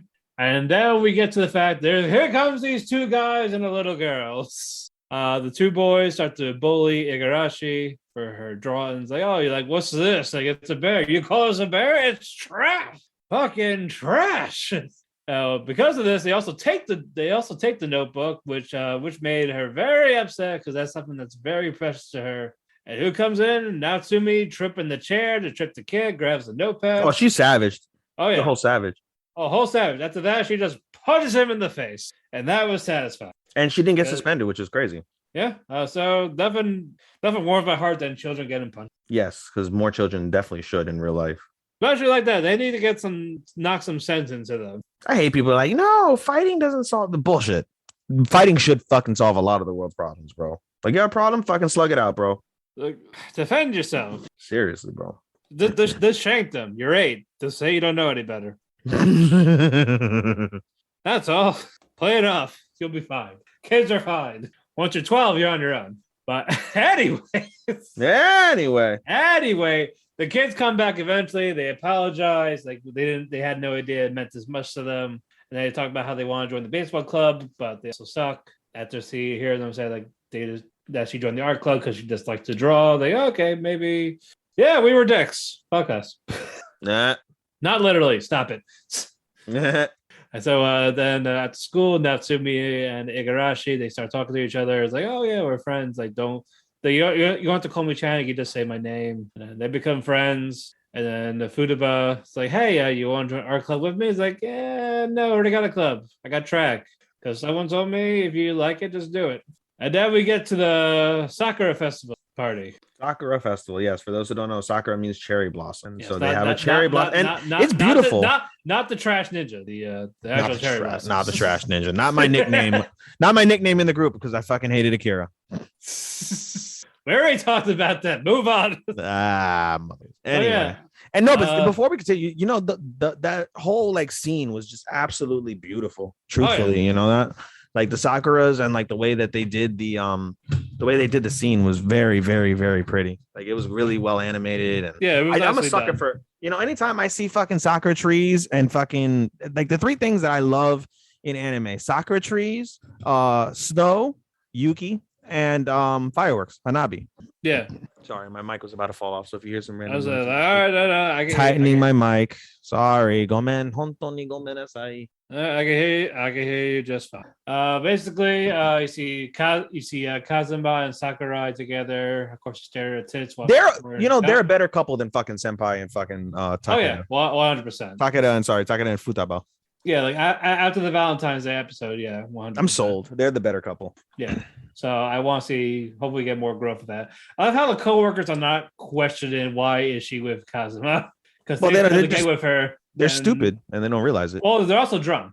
No, only 2 of them. But 2 of them are like next level shit faced. Oh yeah, well, but we'll get to that in a bit. The boss decides to sing horribly, and then one of the coworkers like, "You got no show. Why don't you have show?"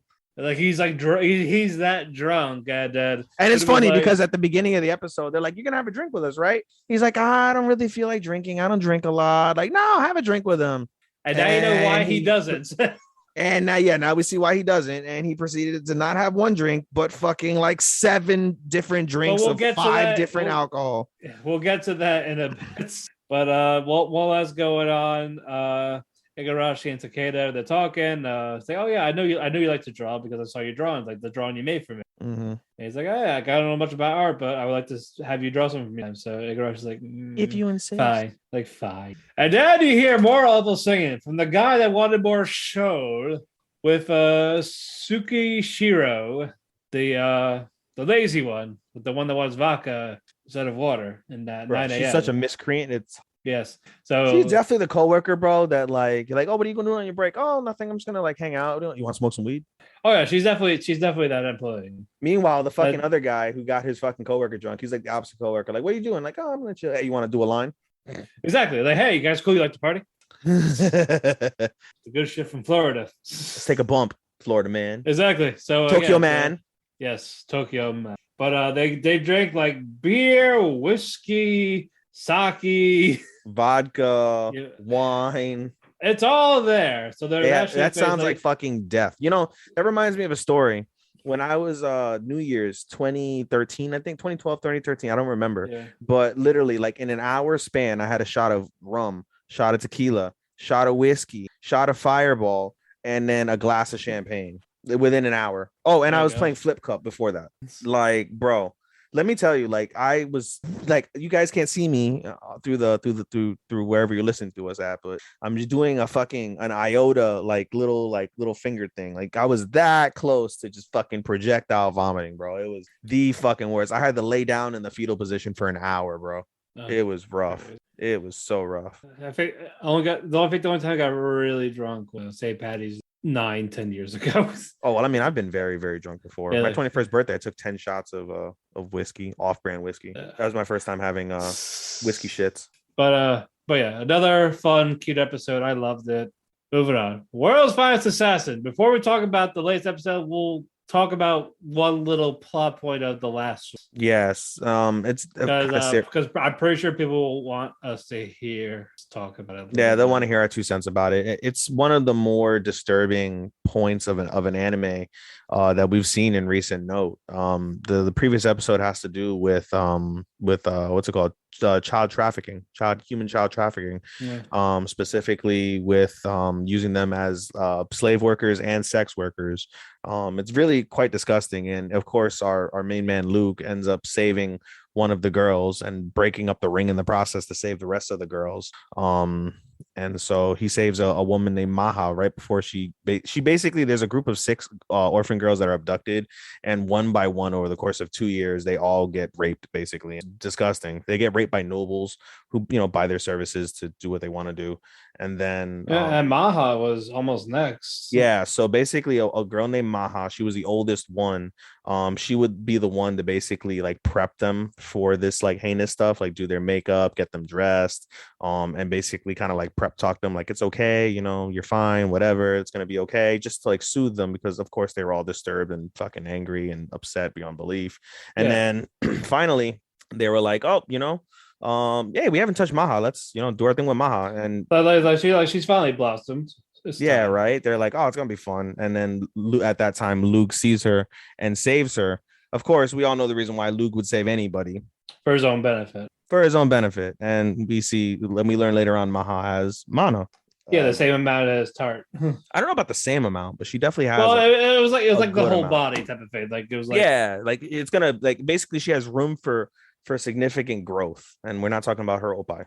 Yeah, we're talking about her mana, which did happen. It didn't really happen. Well, she got a little more curvier, I guess, and before grooming her orphan siblings, I guess.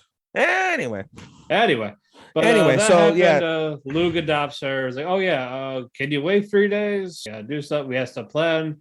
He's like, yeah, sure. and he knew nothing was right because of the look on her face. Mm-hmm. And Maha uses her magic to knock out. Well, you one know, the of reason them. why she doesn't know that it's right is because he catches her without knowing the circumstances. He catches her about to commit suicide. Yeah.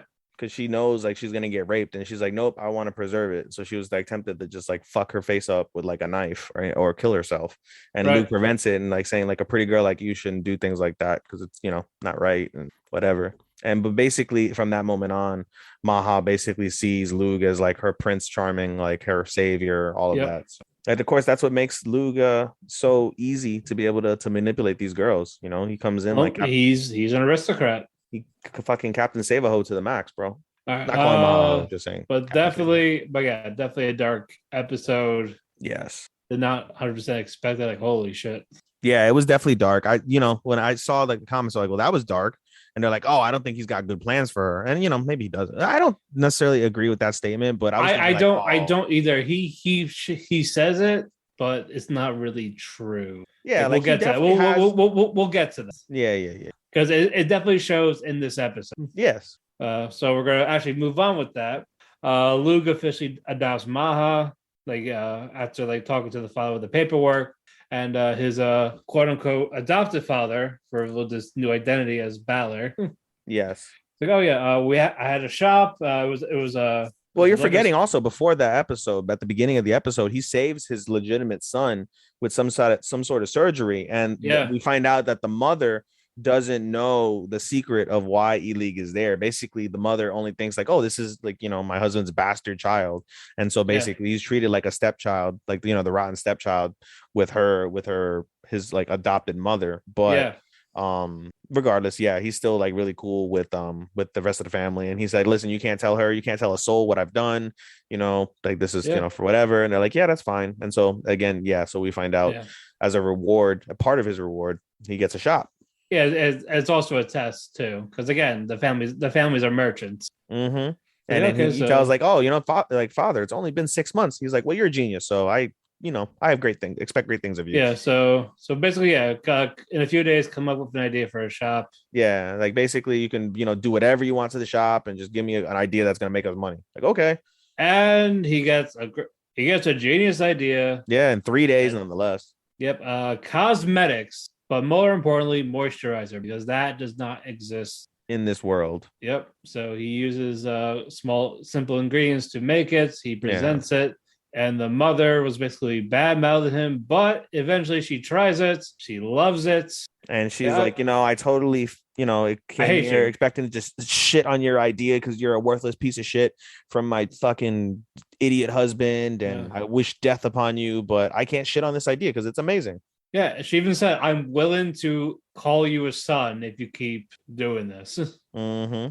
So the power of cosmetics, people. So the father's like, hey, how many can you get in a couple? Like, how many do you make in a week? I make 200. Like, can you do a mass production? Yes, but I need these, and I need to go to Hade. Yeah, to a Hade, because I need to grow like these like beans, basically that. But he help like solidify like the oil and water mix. There. Yeah. That way they knows like no one else can make it but him. Basically we find out later. He tells Tarte like that. Yeah, I even though I could in theory make it here, it would be better to make it over there, and then I won't tell them how it's made anyway, so that way they can't get rid of us. Like, hey, thanks. Like we become essential. So it's a success, and months later, 6 months actually. They has a shop as ran by Maha's orphan siblings. Yes, that was very sweet. I like that very much. So young girls, pretty girls. She gave them legitimate jobs where they can, they can support themselves as well. Yep. Even though I'm sure Maha's living the grandest life in comparison to them, but still they can be all right. Yeah. Then Luke explains, it was all Maha's idea. I told the pig people she trusts. It's all according to plan. Yes, and then we also find out. And Tar's like, of course that's what it is. And then we also find out. Yeah, we find out that Tarte is the head of security of this whole operation, and we find out basically that a bunch People of are like trying to like bribe the get the employees. ideas like assassins and spies and stuff, and basically they can't procure it. So one night a top level like spy, like super top level spy, breaks in and basically is gonna try and kidnap Lug, and he recognizes everything and he's prepared to like do what he can in order to defend himself, but Maha and Tarte save the day, and we come to find out that he's let Maha into his secret, and he's trained Maha. I assume Tarte probably has trained her more, but Maha has been trained now in the art of killing and assassination. Yep. And so we see them, and she has her own role. She's more Yeah. of the information scouting type. Yeah. So we see Maha and Tarte torture the shit out of this guy and eventually kill him. Yeah. It's like, oh, like, do you really want to let this guy live who threatened Luke? It's like, no, I was just trying to ease him up into before we kill him, because I'm sure he's gonna want him to die right away. Yeah. I mean, it's bad. Like you see him break fingers, like fucking stab underneath the cuticle. I every time I see that, I was like, nope. I always look away, like, nope. When you see the stabbing underneath the cuticle. The nails, yes. Yeah, that fucked me up. I was like, oh, anything involving nails, I look away no matter what. Like, nope. Yeah, nope. pulling nails. Yeah, that's OD. I agree. That's like, no, Jesus, no, fuck. Yep. That's me watching the shit. And then the next day, Luke's like, oh, I'm due. It's my normal once a month type of thing. You guys have the day off. I'm gonna go. We'll talk about that in a bit.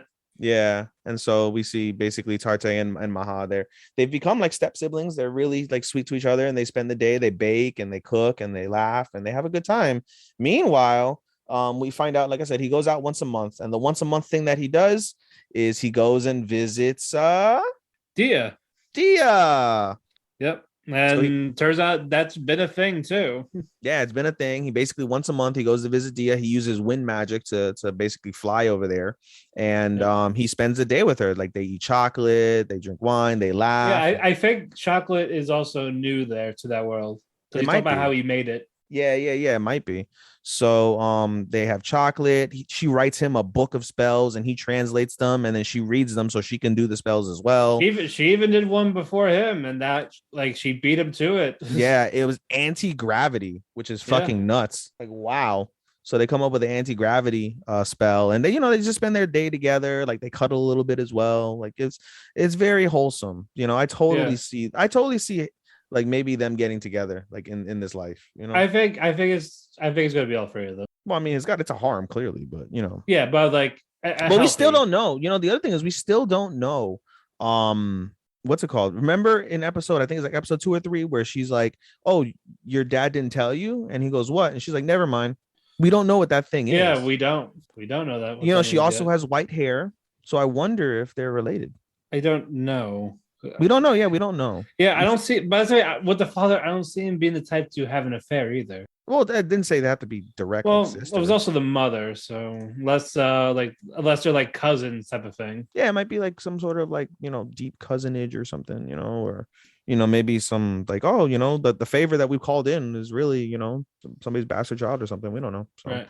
Either way, it's interesting. But either way, Lou goes home finally. It's like next month type of thing, and it's very romantic. He leaves it in the moonlight. Yeah, that's how we live. That's how they like through her window with the wind magic. Yeah, and she looks up in the stars and thinks of Lou. It's really sweet. Yeah. And Lou gets home and he passes out. Maha and Tarte now both sleep with him periodically in the same bed, and he goes to sleep very happy. He sleeps in the next day because he used a lot of his mana doing the magic.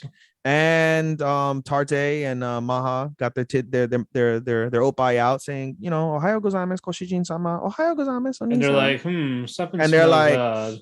Something smells weird. And fucking it's like Luke looks in the sheet, like he looks down and he's like, oh, because they lift the sheets up. Yeah, and then they lift the sheets up and they're like, oh, and Luke is super embarrassed and he's like trying to play it off like this is a natural thing. I'm a growing healthy boy, and this is part of the reproductive system of a male, and this happens when he's really relaxed but yet experiences some sort of mental stimulation while he's asleep, and he's like super embarrassed, and then Tarte is like, listen, Luke, like it's okay, like you should let me take care of this. I'm your servant, as your personal servant. Yeah, we don't want you to keep getting backed up. so much, and Maha is like, you're my big brother, but sometimes I think that we can be lovers too. So why do we have to choose between one or the other? Why can't we be both? That's the thing. He's only adopted under that name, not his real name. Well, they don't know that, but that's It's Well, I'm pretty sure he told. I'm sure he told her. We don't. I mean, that's not confirmed, but it wouldn't shock me. Yeah, but regardless, they're still technically brother and sister according to the law. Yeah, not according to blood. Yeah, with that alias, yes. Yes. So basically, they offer their services. They're both virgins, as far as we know. Yes. So they offer their services all according to plan. Yes, and he's like, "Is this part of the plan?" Also, best part. The goddess, as a rapper, cosplay as a rapper. No, the best part was the wet dream. The best part was definitely the wet dream. No. The rapper that puts Eminem to shame. I don't like Japanese like rapper scenes in anime. Like I think they're all dumb. I really think they're all dumb. But yeah. She's rapping to him like, "Hey, you died like a fool," and he's like, "Oh, what do you want me to do? Like, kill the hero with your masterful rhymes." And it's just like, I wonder how he's doing that. His raps don't mean shit because in the world rap doesn't exist in this world, and he's just basically pissing everybody off, and he's become a simp. Yeah, and they're basically gonna fucking kill him. Basically, he's like, how many heroes are there? For fuck's sake! You want to take a bet on who's next? What she's gonna cosplay as, or no? Yeah, who's the next? The world's finest? Because we got the world's finest, like martial artist, right? Yeah, we got the world's finest martial artist. We got the world's finest. Was he like a singer or something? Yeah, we got the rapper, then we got world's finest rapper, and then I'm gonna say world's finest like basketball player. The world's finest swordsman is. I mean, but he's got a shot. World's finest swordsman has. But again, how many fucking heroes are there? Every 10 years it appears like she's going through. Yeah, but it was like 30 years, and she currently checked on him now. It was just like. No, it was 50 years, then 40 years, then 30 years. So you have 20 and 10 to go. I guess, yeah, and then still, but I was like, normally that hero would be dead by now. This is another one out of nowhere. Why can't she do something about it? How many times does demon lore come back? Like, is she just gonna respawn this demon until someone kills the hero? Basically, wouldn't shock me. She's definitely a villain. Like, come on, there's something not right with her. It's like Luke is gonna probably befriend the hero. Probably get their trust. They're eventually going to form a friendship. Saying Luke is going to fail his 18 years. She kills him. That's why the hero goes on the mayhem because Luke's dead. I'm calling it right now. We shall. Good shit though. We shall see. It's entertaining. What's it called? World's Finest Assassin. It's actually critically acclaimed in Japan. It was rated the number one anime on Japanese Netflix, or number one show on Japanese Netflix. Forget anime. The number one show. Yeah, like it tops Komi and it tops Squid Game. Yeah, it's crazy. And so it's getting a lot of acclaim. It's low-key one of the better animes of the season, I'd say, for sure. It's definitely definitely in that discussion for potential top 5. All right, moving on. So good fucking god. As of this episode, as of this recording, the second part of the recording, which we can delve into toward the end. But as of this recording, the newest episode of Talked is out. I have seen, you have not. Yeah, but we will save it for next week. All I have to say is the follow-up to this episode that we're going to discuss from the previous week. Oh, even great, even better. But now we're gonna talk about what happened last week. But episode 7 of Talked. Yep, episode 7 of Talked. Talked is basically strumming on the window as a keyboard, annoying. Mostly Anna, not because. Yeah, mostly Anna, and we basically see from the very beginning he's got dark circles under his eyes. He's exhausted. Yeah, he's basically got severe insomnia. Like he's unhealthily obsessing over music at this stage. I also think it's because the whole life force is getting to like him being drained. No, I don't think so. It has nothing to do with that. It just has to do with his desire to. And the reason why I say that is. You find out that that's not the case in the next episode. Okay. All right. Yeah, they don't mention much about his life force, but at the end they talk about it. But it has nothing like him being exhausted has nothing to do with his life force. He's just it's just more incredibly exhausted about trying to make his own composition. Yeah, we find out he's trying to make his own song. But yeah, no, he's got a severe insomnia, and that's why he's exhausted.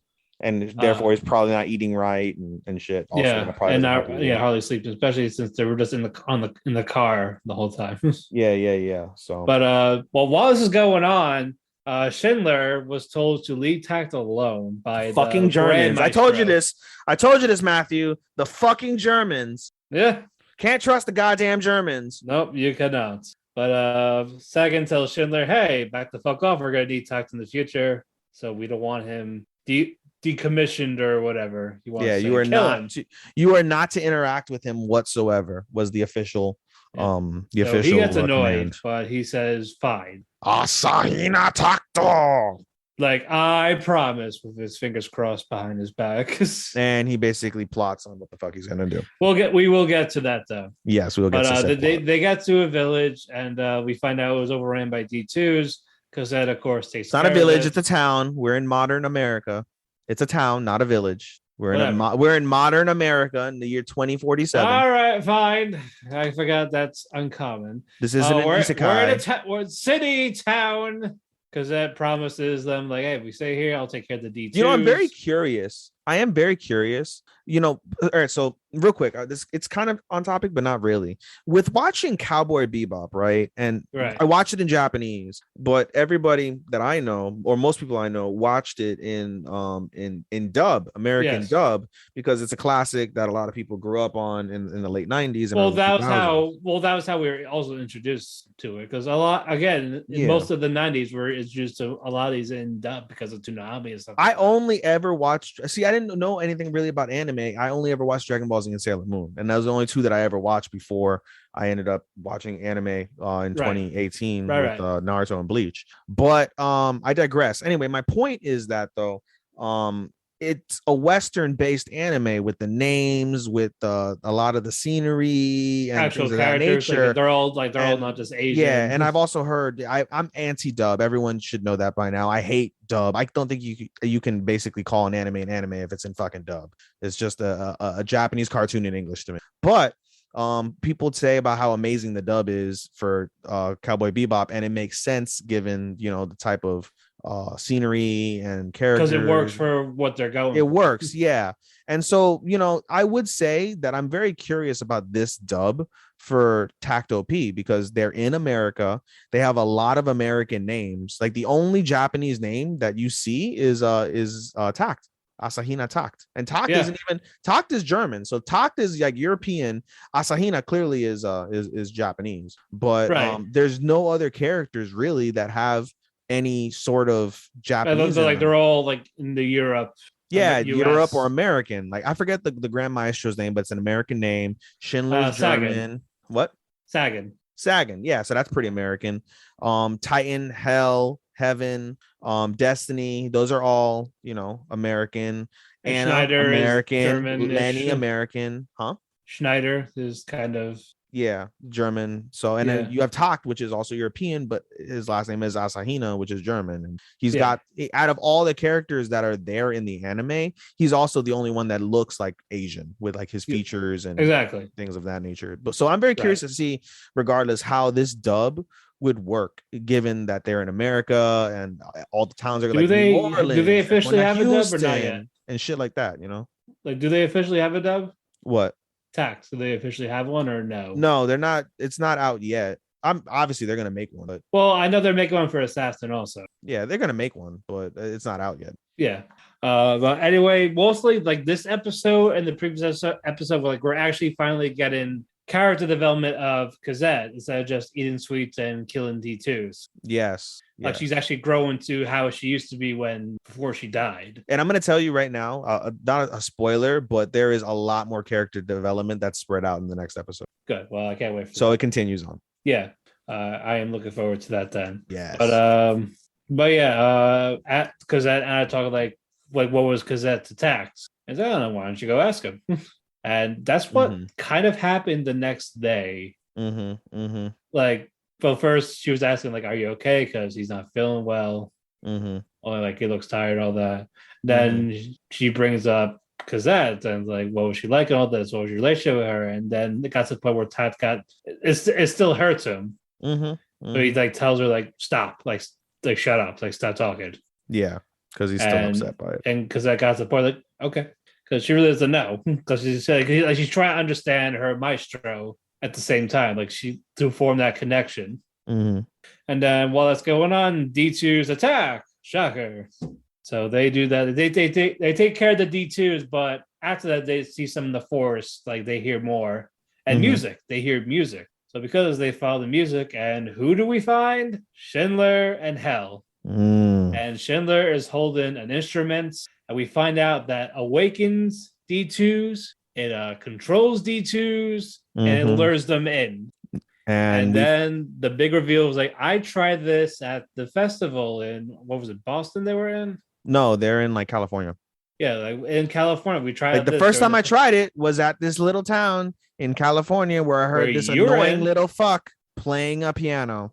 And basically this triggered tax. Yeah, we find out basically that fucking Schindler is the entire reason why fucking there is a talked OP. Yeah, so he because of this he gets enraged and says, "I'm going to kill you." And it shows like that's my line.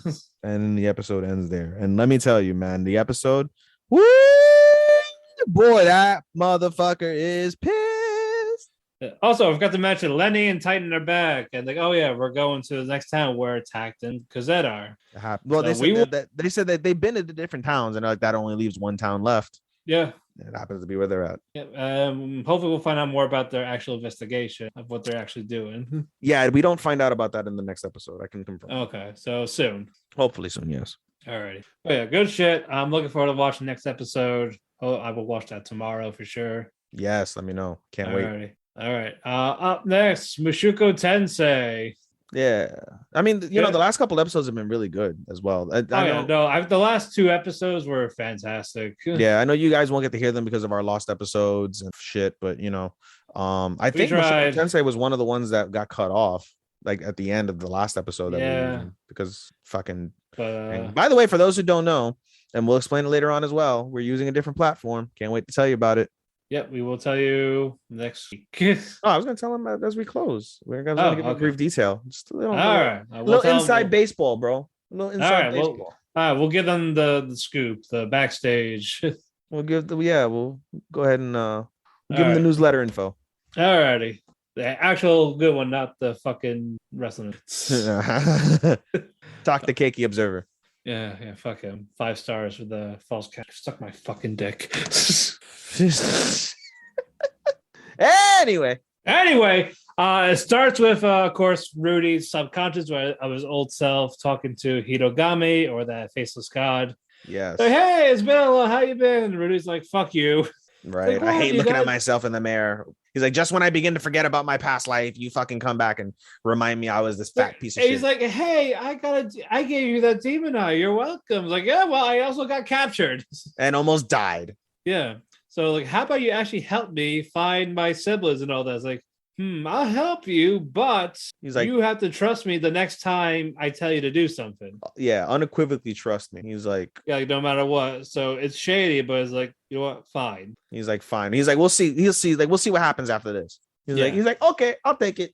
To be fair, he was correct on everything that happened. So he is correct. It's just, like he leaves out the small details of what happens after. And that's the small details of what get him fucking fucked up, thrown up, fucking missing people. Yep. So basically, he tells him to go to the village they're in now, write a letter to someone to give to that he knows there. And when he finds the sister, basically, like, don't mention that you're the brother. He remembers specifically as well. The town that they happen to pull up in is the same town that Roxy was in. Went back before the mana attack when she was teaching one of the princes that was there, that plays significantly later on, as we'll talk about. We'll get to him. Fuck him. But anyway, Rudy does write the letter. He gives it to Aisha, the sister, and then the guards catch her. Like, hey, what are you doing? Like, you're not supposed to be out. What's this letter? Rudy sees this, is like, hey, and the guard's like, this isn't what it looks like. It kind of does. He's like, when you say that kind of means that. I know you got all wrong. That Aisha gets away from the guard saying, help me. So he does his magic to have them stuck on the ground. That's kind of funny. It reminded me of To Catch a Predator. It just dawned on me. Yeah, have a seat. Take it out. What you think? Take a seat right over here. I'm Chris Hansen. What are you doing here?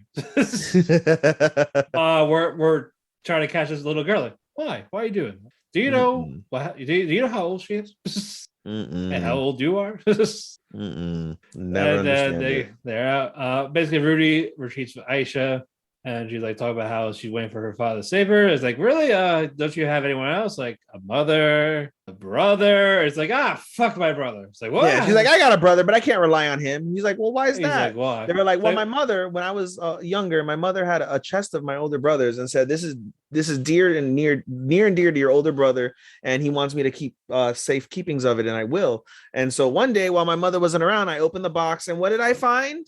Panty. Fucking pantsu. Pantsu. And they were small pantsu, which means that that girl that wore those pantsu must have not been more than like 14 or 15. So that means that he was a pervert when he was like 4 to 5 years old.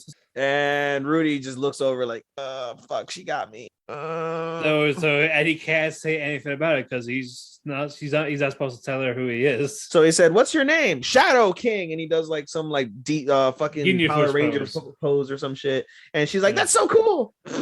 Yes. It was cute as fuck. But she's really smart, as we come to find out. Like, she's really, really, really fucking smart. Oh yeah. Well, she learns from the family, despite them all being horny. Then Rudyard and Eris come back. Rudy kind of explains it. I love how jealous Eris got. Like, oh, you have a sister? Oh, I actually have 2 sisters. Like, fuck you. Right? Like, I can't wait to see when Eris finally meets Sylphie. Oh yeah. I can't wait to see how that's she's gonna fucking. Do you think like Rudy's gonna get to smash Eris before? No. Little spoiler. He smashes all of them. He does? Oh yeah. Oh, my nigga. And Eris is a fucking dom. A dom? Oh yeah. Oh my god. Yeah. So look forward to that. Oh my god. not all at the same time, but he does fuck them down the road. That's crazy. All of them. Learns from his father. Oh my god. Gray rats are horny people. Does he get to fuck Ghislaine? No. Ghislaine, no. Fuck. No. Just those 3. I seen a dojin of Ghislaine on her back and the curtain to match the drapes, and it was hot. It's like her abs are hot, but she's got that bone ass. Like, no. It's like, bro, it's like an actual pelvis' skin that's wrapped around the actual. Bro, it's like, you know, that's like fucking a wall that's wrapped in leather. Yeah, like, no, I cannot. It's big, sure, but it's fucking bone. Oh my god, bro. I cannot. The bones of steel. Exactly, the bones of steel. Yes, the bones of adamantium steel. or what fucking Wolverine.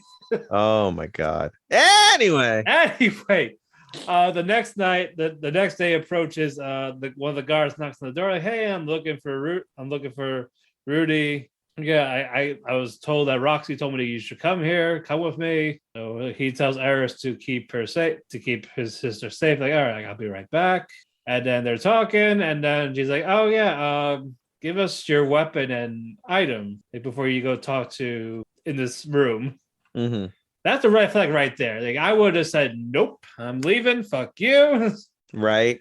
But he doesn't do it because he also sees the guards he trapped in the mud with his magic. He sees then they look suspect. And on top of that, the attendant's like, Rudy-sama. And he goes, Nani? And she's like, Nandemonai, which means never mind. Yeah, she had like almost a little bit of regret. Yeah, she knows. And then we find out he's not there. Like Roxy's not there. Roxy's not there. And instead we meet the fucking pervert prince. Yep. I forget his name. Do you know his name? I don't care.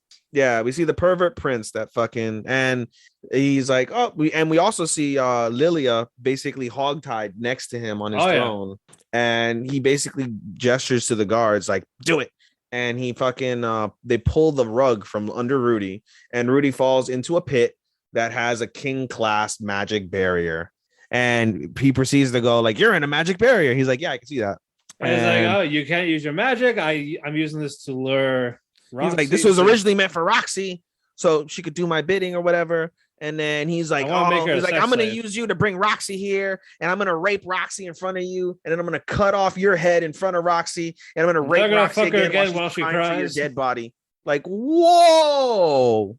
Yeah, I was like, oh, like how is he not enraged after that? Fucking whoa! Like he really kept his cool. Not good. And he's like, oh yeah, I don't love Roxy like that. Don't worry, I'm just a student, like playing it off. Yeah, he's playing And it plus, off. like, But then how is he's she like, gonna know oh, I'm here? how's Roxy gonna know I'm even when you don't even know where Roxy is? It's like, well, then how did you get here?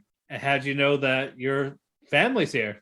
Well, he can't. He didn't. I don't think he asked about the family. I know, but I feel like that's kind of like, but like, how did you know to come here, basically? Yeah, basically, and he's stupid. So he's like, that type of thing.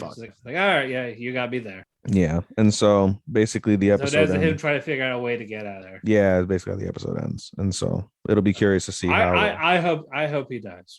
Yeah, I can't wait. I hope he fucking. I can't wait to see him to beat the ever loving shit out of him. I hope like he gets sodomized with a fucking rusty sword. I just want him to go all out with the magic, like full on fireball, right close range. Like fucking like Roxy, and when she sees fucking yes, when she sees the fucking elf girl getting fucking cummed on and shit. Yeah, well, yeah, there is a reason for that actually. Why she does that? That she does that? Why she has sex with all these people? Oh, it's like a power thing. No, she's cursed. Oh, she's cursed to fuck? Like if she doesn't have sex for a few days, she dies. What? Yeah. Wow. So she has no choice. She has no choice but to be a whore. Yes. And she's married. Bro, her fucking pussy must be like the most like fucking cavernous thing ever. Oh, you know that girl with the demon eye? Yeah. That gave Rudy the demon eye? Yeah. She has a husband, she can't fuck him. You know why? His cock's fucking huge. It would kill, like it's like a fucking Titanic. It would kill her. That's why she cannot have sex with her husband. Bro, but she's a loli. No, in general, like his cock's not human. Hold on. So the are you talking about you said the girl with the demon eye? So you're talking about the loli girl? Yeah. Okay, so you're not talking about horny elf bitch. No. She has a husband, but she can't fuck him. But they talk about fucking. Bro, she's got no titties. I know.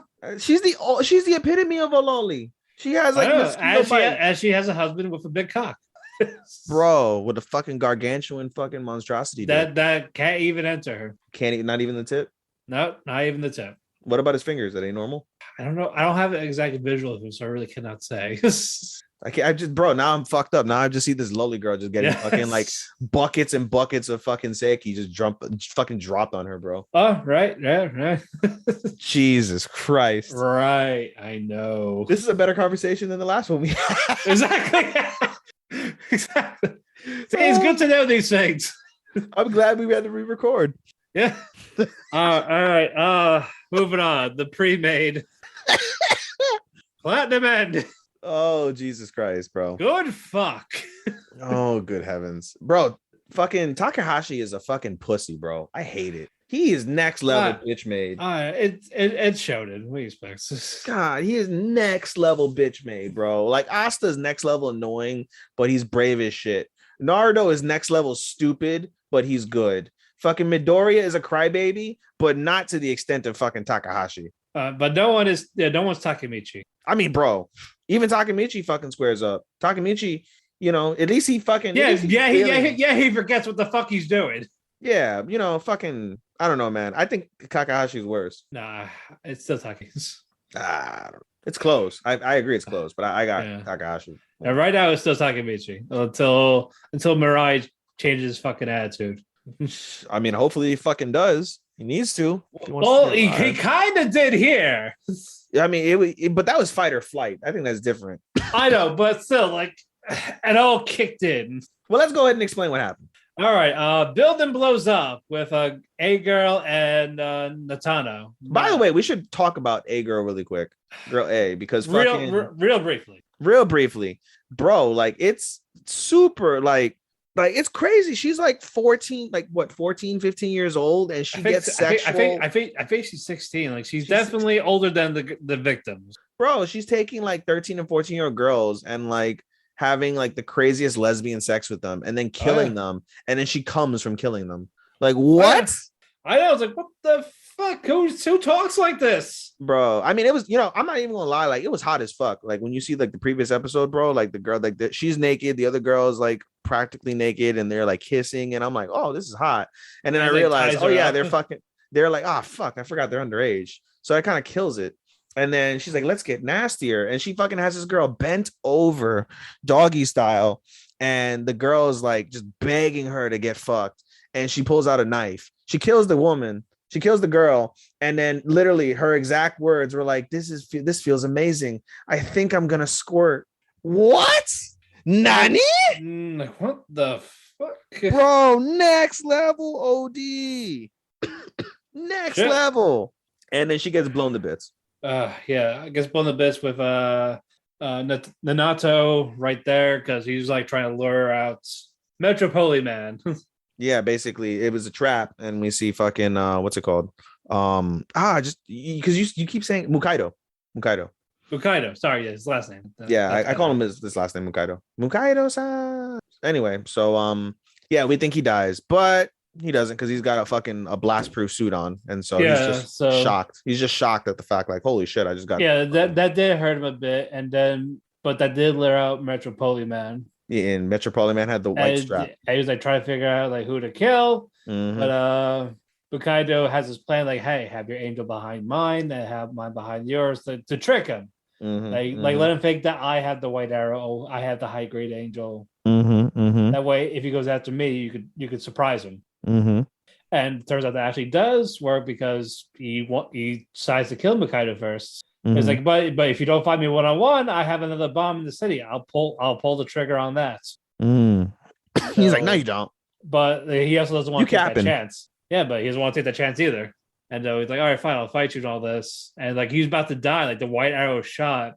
Then Mirai comes in freaking out with his red arrow, deflects the white arrow, and it shocks the fucking angels. They're like, we never know you could deflect the white arrow with a red arrow.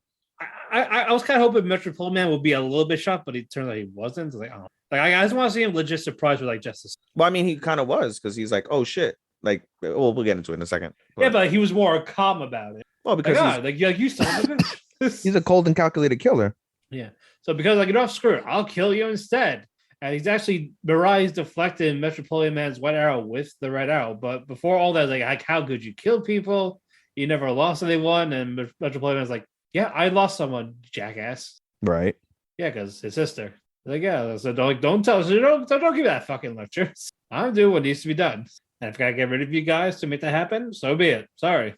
So, and then Mirai's actually holding his own against Metropolitan Men. They're fighting back and forth, using the red arrow like a little sword thing for his hand. And then Hokkaido has his gun now. He's like, she's trying to find a way to shoot him. He can't get a clear shot because they are so fast fighting back and forth.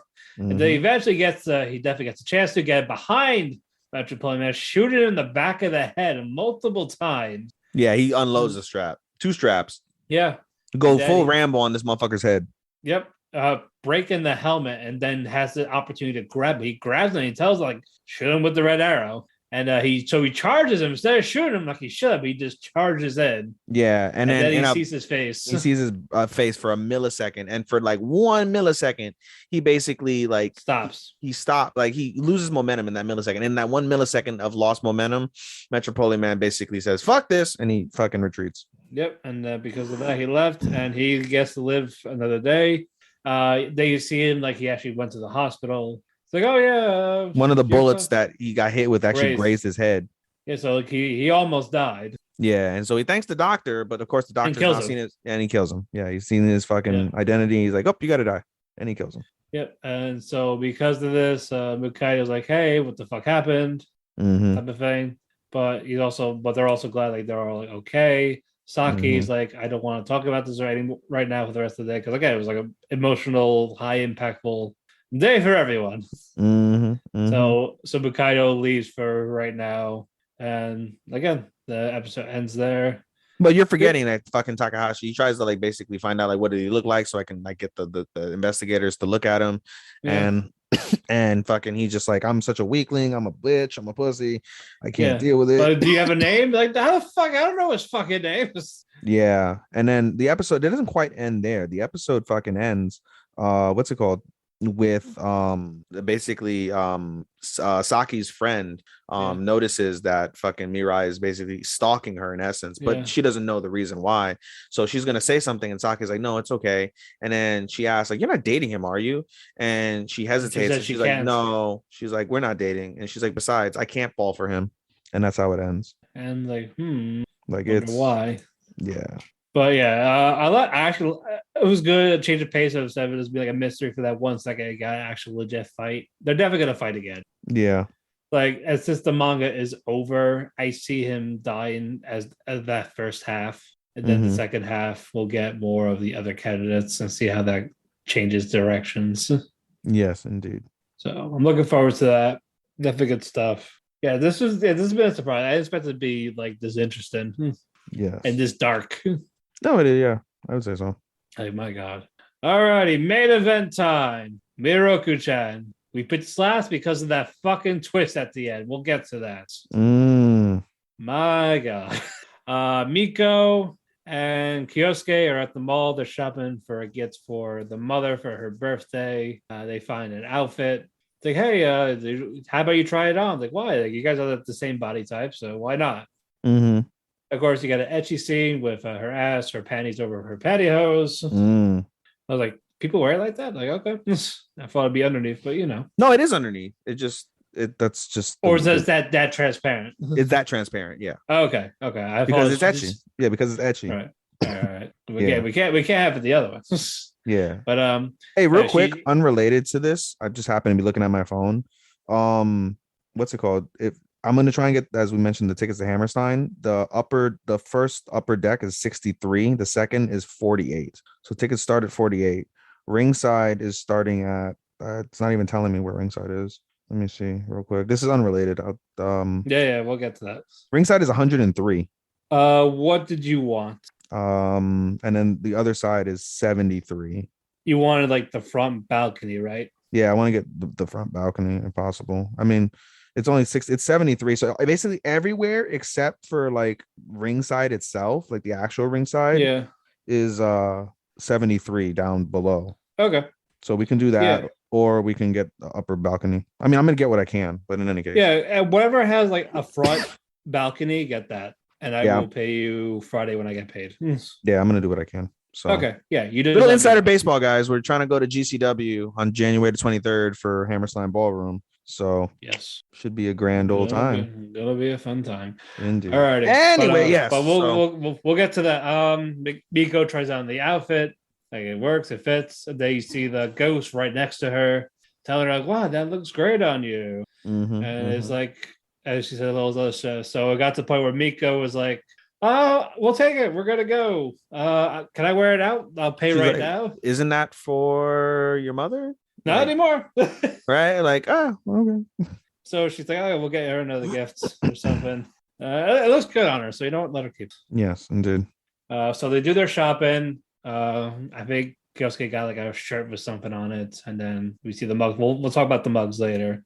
But they're now at the train station. Kyosuke is passed out. Miko is like on her phone, and we see this giant ghost with an axe, like with a scythe. Sorry, no, it's an axe. It's an axe. Okay, it's an axe. Has an axe, and then she's like, "What's going on?" And he starts swinging the axe on the passengers. And since he's a ghost, they don't feel it. They don't nothing. He's like, nothing on that one. And he keeps going one by one. And Miko is just freaking the fuck out. Like, what do I do? If I run, they'll know I see them. But the fact that she sees it, she thinks she'll get hurt. And then the one next to her shoots the axe, and you see a ghost come out of it. And the ghost grabs it and puts it in his bag. Like he's kidnapped. Yeah. It's like, all right, all clear, type of thing. But like, wait, one more vibe check. And does it to Miko. Instead of freaking out last minute, she just has that calm face. Yes. And then passengers start leaving. Yeah, passengers start leaving. Her brother wakes up from the nap and he's like, shit, I fell asleep. Miko, why are you standing? No reason. And then they get to the next stop, like, hey, we're getting let's go now. And she's like, that's not our stop. So they're walking. He's like, yes, I know. So they're walking, and she was like, oh, Miko, why did we get off on this stop? It's not our stop. She's like, I need new panties. Yep. And then Naoto's like, oh, she's like, and he's like, being a girl must be tough. And she's like, yep. I was like, oh, yeah, she pissed herself. She Instead of pissed screaming, herself. yep, so screaming, she pissed herself. Mm-mm. And that was a thing. That was the first half. Oh, well, before that, you see Miko's mother with the gift of the mugs. She has 2 mugs, 2 coffee mugs filled with tea, and she Mm-hmm. goes to the shrine where the husband is. Like, starts having a little cute little moment together, like for her birthday, like she's with her husband. It was very sweet. I was like, oh. Very, very sweet. All right. And then we get to part 2. Miko hanging out in the library with the teacher, and they find out that she's on maternity leave starting tomorrow. Mm-hmm. And before the teacher says goodbye, like Miko sees a little white ghost like floating around around the teacher. Mm-hmm. So she doesn't want to know what to say. Like, would I say there's a ghost there? She tells her to be careful. And the teacher's like, oh, I think this time will be okay. And they're like, this time. And then the teacher opens up by saying that she had a miscarriage for the first time. And that made me cry, dude, because it made me think of my miscarriages. And that fucking hurt me, bro. That really hurt me seeing that shit. And then so then you see the white ghost like on the mother's belly, basically, like kind of protected. So I don't know, like it's a good spirit. And the teacher's like, I know we'll be okay this time around. And then she does her goodbyes. And then we go to the next day, the big what the fuck. Yes. They go to school, they start talking, and we find that the substitute teacher is the guy from episode 2, the one with that kills cats, a sociopath, Zen Tono. I mean, we don't know what else he kills, bro. He probably kills other shit, if I'm being honest. Yeah, we don't know. I'm pretty sure we're going to know this. And because of this, Miko freaks the fuck out internally. And Hannah's like, hey, isn't that the guy we denied the cat to?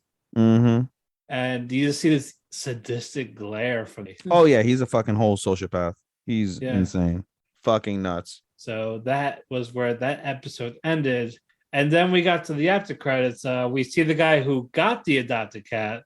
You see him at the store buying cat food, and during this, the staff is freaked out. It's like, oh, because he looks like this creepy tough guy. Like, oh, what's he doing? Type of thing. And you see a ghost near the red can, and that's the one he picks. And then he goes to the bakery. He buys this big cake, this a slice of cake, and then you find out he fed the cats, and then the cake was for his wife and the anniversary, like at the shrine.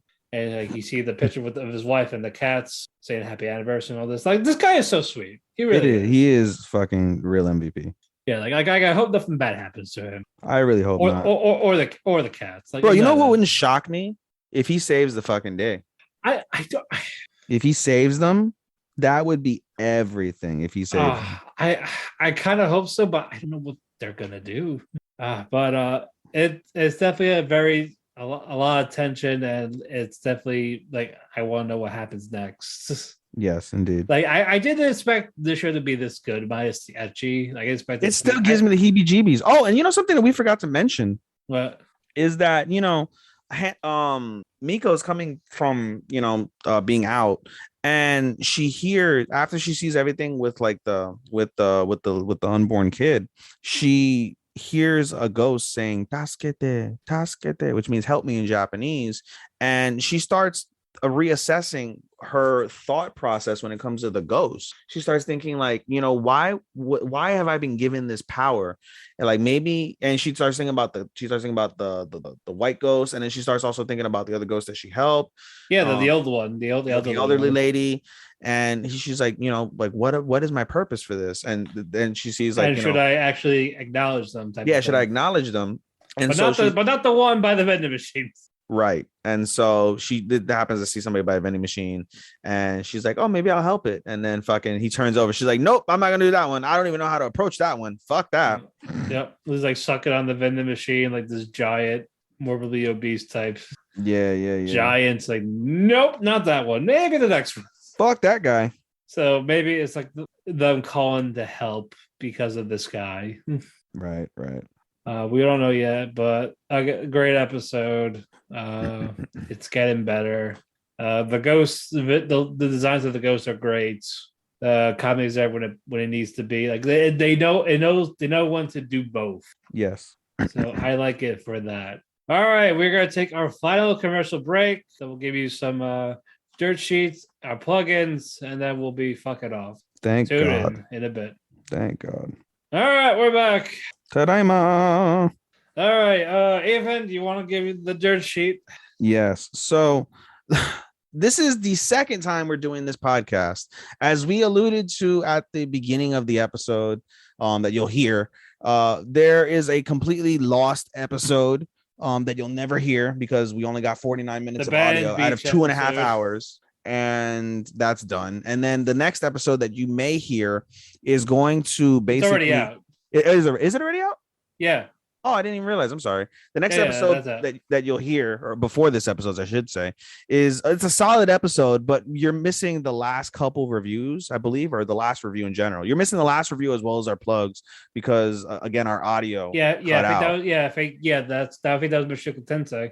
Yeah, well, you missed our Mushoku Tensei one, and that was the very emotional one where Paul and Rudy basically reunite, which I loved. Well, they were fighting. Yeah. Was it? No, they reunited. No, we didn't. They fought in the first one. They basically fought in. Yeah, but we skipped 2 weeks, and that was one of them. Yeah, we covered both of them. That's right, we did cover both of them, and so that's how it ended. But in any case, we've been using Skype to record these, and up until the last month or so, it's been going great. And as of the last month, it's just been shitting the fucking bed on us. Yeah. And so we recorded the second half of this approximately after Aquatope last night, and everything was good. And I ended up having a work call, so I didn't get a chance to check it after work, or after we were done recording. I said I'll check it early yesterday, basically, because we recorded Monday. But in any case, it cut off our audio halfway through, so we're having to do this again. We're using Zoom this time. I have experience with Zoom because I use Zoom. I will stay. I still say check it once we're done. Yeah, because then if if it does fuck up, then that's on my computer then. Yeah, so we'll do that. I am getting a new Mac, so that'll hopefully be coming soon, and then we won't have any problems whatsoever. But so that's our little insider baseball. So this second half that you heard of the podcast has basically been re-recorded. And you guys, I sure as fuck didn't want to go through fucking 10 anime and redo what we said again. But and we don't want to give you guys another half episode. Yeah, because like all these guys are fucking half-assing. They're missing stuff. They're not advertising right. Like that's not the case. It's just technical issues, unfortunately. So beyond our control. Yes, we hope you guys enjoy these episodes. We apologize for any type of inconvenience that we caused you guys. Certainly, this was an inconvenience for all of us, but we have to make do with what we have, and so here we are today. And going forward, we'll use Zoom. We're also going to use StreamYard from our producer Sean and his team and such. So we're looking forward to that, and hopefully this will again bring better quality for you guys. Eventually, one of our goals in 2022 is to be able to do video podcasts and publish them in some capacity. So we hope to bring that using whatever technology that we can to be able to do that for you guys. So just a little bit of insider baseball in terms of what's going on and what's happening right now. So alrighty, closing thoughts before we wrap up. What was that? Closing thoughts before we wrap up. The season just keeps getting better and better, dude. This is the final week. Since we are a little over the halfway point, what are your top 5 right now? Not in order, just your 5 favorite. Jesus, I have to look at the fucking list, dude. I don't even know them off the top of my head. Truthfully, 86 is definitely one of them when it's not fucking having delays. Goddamn delays. Finest Assassin. Taishou. Right. Mushoku. Takt. And 86. All right. Rank of the Kings. Mushoku. Komi. Assassin. Right now, it's just a tie between Takt and Blue Period. I guess that's going to come down to the next few episodes. Fair. Yeah. Again, that's no particular order. We're not going to give you an order. It's our awards. So we're going to keep you all fucking guessing. But we talked our cake. We had our cake. We are now full of cake and tired. Part 2. You can follow me on Twitter at DamienPhoenix12. And you can follow our Talk to Keki podcast Twitter at Talk to Keki. We also have a link tree there, which has where you listen to your local favorite podcasts, such as Spotify, Apple Music, Audible, iHeartRadio, bunch of shit. All the links are in there, whichever you have, whether it's a subscription or a free service that you have. You can definitely click on it and check it out there. We want to thank Sean for being our editor and having us on the W2M network. We want to thank Andrew and Greg for having us on the Chair Shot Radio. Those come out weekly, as always. That are my plugs right there. Ethan, close us off with your plugs. Yes, let's go ahead and follow me at Twitter at SHOSTOPPA24. That's Showstopper24. You can follow me on Instagram, my podcast Instagram, podcast.senpai. You can follow me on my anime only Instagram, AI_anime24. That's IAnime24. Each of those sites has our link tree in there, and my link tree specifically, so you can catch stuff involving me and involving us as a whole. You can also follow us on our Talk to Keki Instagram at TALKTHEKEKI, Talk to Keki, on Instagram, and we'll be putting updates and things of that nature on there as well for you guys. And and shout out to our group, Eat the Cake Anime. I just remembered again, I have to put the link if it's not already in there for our group. Again, if you guys can click on the link, and if you guys want to join our fantastic little family of anime lovers and haters, especially haters, because they fucking hate that I hated Akira, so fuck them all. But in any case, if you want to join us, go ahead and let us know that drop my remote, sorry, I'm scared of my cat. Go ahead and let us know that you heard us on the podcast. We'll shout you out. We would appreciate that very much. And yeah, bro, let's go to fucking bed. All right, until next time, happy Thanksgiving to all of you. We will see you Monday, hopefully with no interruptions. Until then, arigato, anato faku, and sayonara. Sayonara, minasan! Bye-bye. Bye-bye!